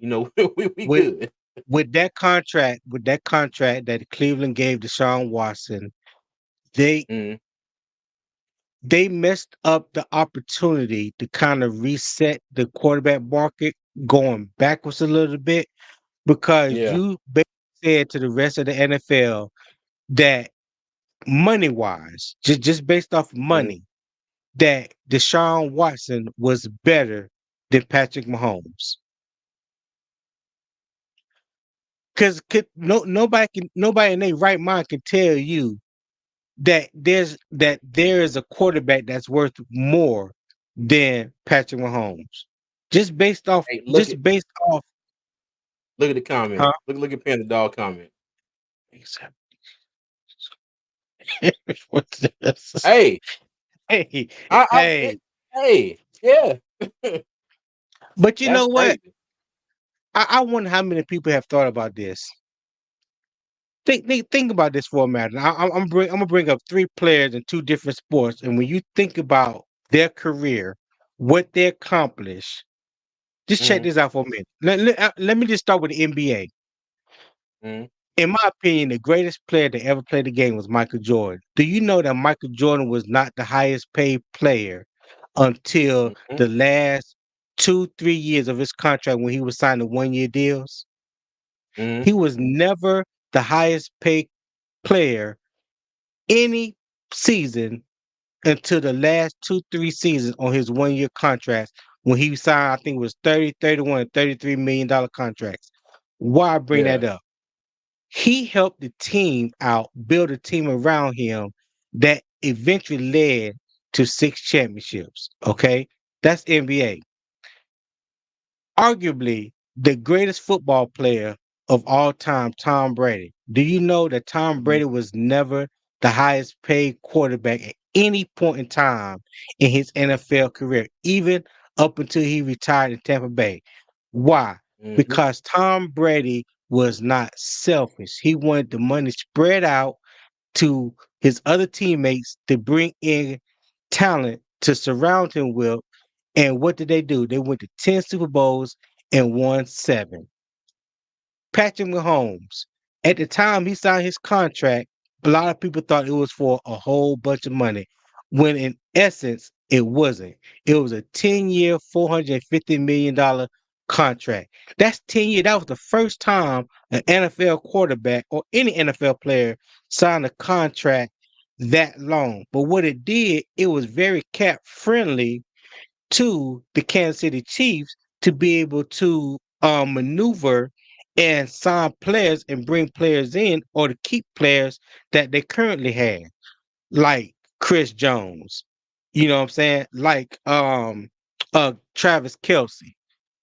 Mhm. What has Patrick Mahomes given them in return? 3 out of 4 Super Bowl championships. So when you look at these teams, you talking about arguably the best players in the game.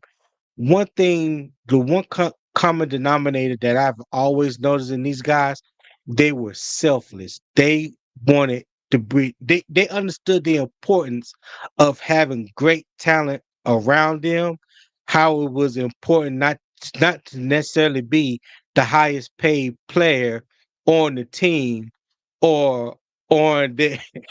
I gotta get to my computer so I can play all this. Boy. Oh yeah.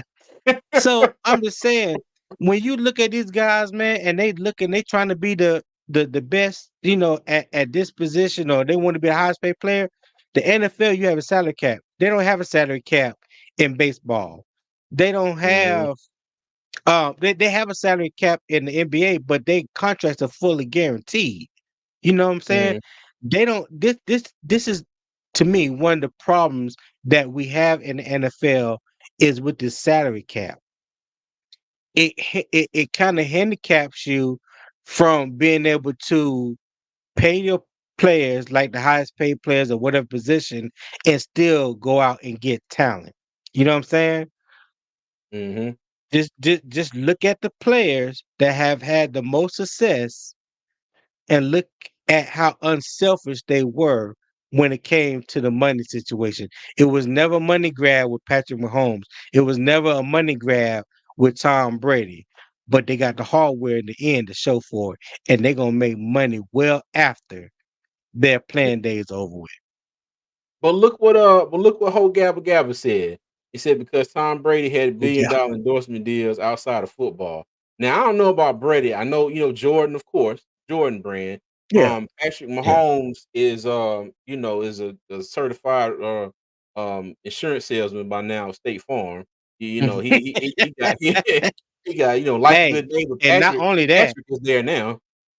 I don't know if you know about Whataburger, but Whataburger is big in Texas and Mhm. they never had one in Kansas City. I think he opened up 5 Whataburger franchises in Kansas City because he loves Whataburger. So I know he's invested in Whataburger franchises in Kansas City. Hold on. Water burger or Whataburger? Yeah, I said Whataburger, and I made it sound like water, but it's what a burger. Okay. Hey, I'm sorry. It's saying you said It be your own Whataburger, and I kind. was saying It be it's your own kind, it's dog. it's gonna be me all the time because it's gonna be me. All I heard was Whataburger, and I was like, wait a minute. I'm sorry, but yeah, but like I said, he brings up a good point because a lot of them had deals and stuff outside of football. Where like I said, Jordan made his money. Um, Mahomes, he definitely has that deal with State Farm that he's probably never going to be without from here on out. Like Tom Brady. Now I know it's there you go, Austin Waterburger. Okay, Waterburger. Gotcha, gotcha. I'm sorry. Yeah, I'm sorry, Tony. Not he sorry, act but like yeah, yeah. Cause I know his story. Yeah, that he hmm ain't mean it. I meant it, but it's all good. But yeah, but yeah, man. But it's like I'm going back to what I was saying. It's crazy with these contracts. But what would that say to the other players and all the other positions in the NFL if it's just like, okay, y'all care, and I know the quarterback position is the most important position in football. Everything starts with the quarterback. But what does that say to the other players where it's just like, all right, well, there's so much they're so important that they got to be in the league by themselves. Okay, I'm on my computer. This is Eddie fault. What's up, Nakari? Lord have mercy. Oh Oh my my god. God, good old Eddie P. Oh, But yeah, but what does that say to the rest of the league? Every other player at every other position, you're going to give a separate salary cap just for the quarterbacks. Okay, but I guess the owners are looking at it like, hey, these quarterback salaries are going to start taking like eating up all of our cap because like even with Trevor Lawrence, he is now when this kicks in, he's going to be tied for first in the NFL average salary per year by a quarterback at $55 million. He's going to be tied with Joe Burrow. So, but yeah, hey, And that's another thing. Somebody pointed out, I think it was on NFL Live. They pointed that out. Like, how you going to give him a contract of equal value, pretty much across the board, as Joe Burrow, when his Yes. record doesn't warrant to that. But like I said, it's the Mhm. market. The market is so messed up. Like, you don't even have to be a 500 quarterback to get top dollar. You don't have to be a Super Bowl champion or even um have a winning playoff record. You know what I mean? Mhm. Like I said, Dak has won 2 playoff games in 8, 9 years with Dallas. He ain't been to no Mhm. NFC championship and he ain't been to no Super Bowl. But he's getting ready to he about to break the bank again in Dallas. That's because the market dictates that. It's not even about their play anymore. What's Mhm. your value to the franchise and what does the market dictate? And that number increases each and every year. Every time a quarterback steps in and sign a new contract, it changes the market value that much more each and every time. You know, Okay. it's making it's making a slow incremental um progress in the numbers that we're going to see. So I'm not surprised. And the wide receiver position is next. Now you Mhm. got the wide receivers out Yeah. here making $30 million a year. Justin Jefferson worth every penny, in my opinion, what he got. Jamar Right. Chase is going to get it as well. Okay. Mhm. But then you're gonna have guys get it that's not even worth that. Yeah. Yeah. So, but yeah, it's yet to be seen. But I thought this was interesting because I saw him get his deal, and I was like, dang. And then I went and I looked at his numbers, and and I saw that record for the rookie year, and I went and looked at the rest of them. I was like, hmm. That's why I Yeah. thought this would be something fun to discuss. Because like I said, and to swing this back to my initial point, you know, if and I stress if Bryce Young could put together a couple of seasons like Trevor Lawrence did, maybe a playoff game, maybe a trip to Pro Bowl, maybe not, whatever. Would Panther Nation be comfortable with the Panthers offering him an extension? Maybe not necessarily of this magnitude, but whatever. What did he The say? card made me so That sick. He there made was one bad flood in the UAE and it became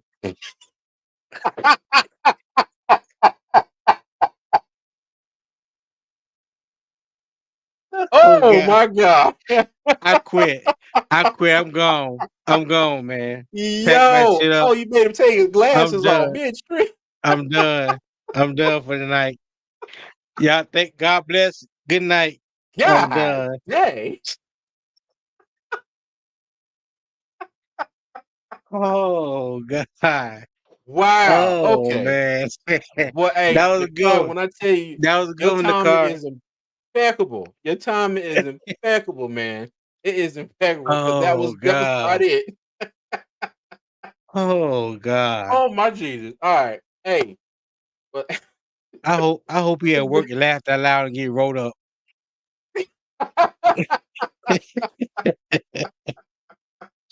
oh my goodness. Yo, okay. Hey, the card, man. Hey, brother, we love you, man. Appreciate you, dog. Appreciate you.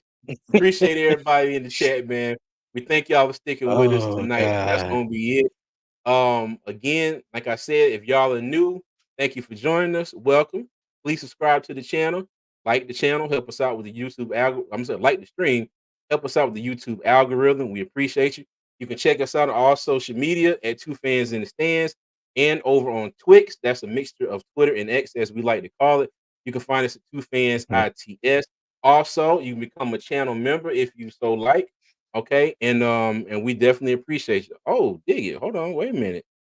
23. Hey, thank you for the $23 super chat. He said for the 23 years that Willie Mays play. Hey, you know what? Fact. Hey, Fact. I'm gonna throw one. I'm gonna just throw a little jig at Diggy. Hey, Diggy, you owe us $1 because Willie May played 24 years. Mm. I didn't know till Yeah, earlier today that his last season 20, was with the 24. Mets. 24-time All-Star. He made the All-Star Mm, team 24 years. Every year he played in the league, he was an All-Star. yeah. Yep. But rest in peace to Willie Mays, the great man. 93 years old. Yeah, rest in peace, 93 years man. old. Rest in peace. Yeah, that hit me Hey, something a little different when I found that out yesterday, man. I was like, dang, because honestly, truly, I didn't know that Willie Mays honestly was still alive.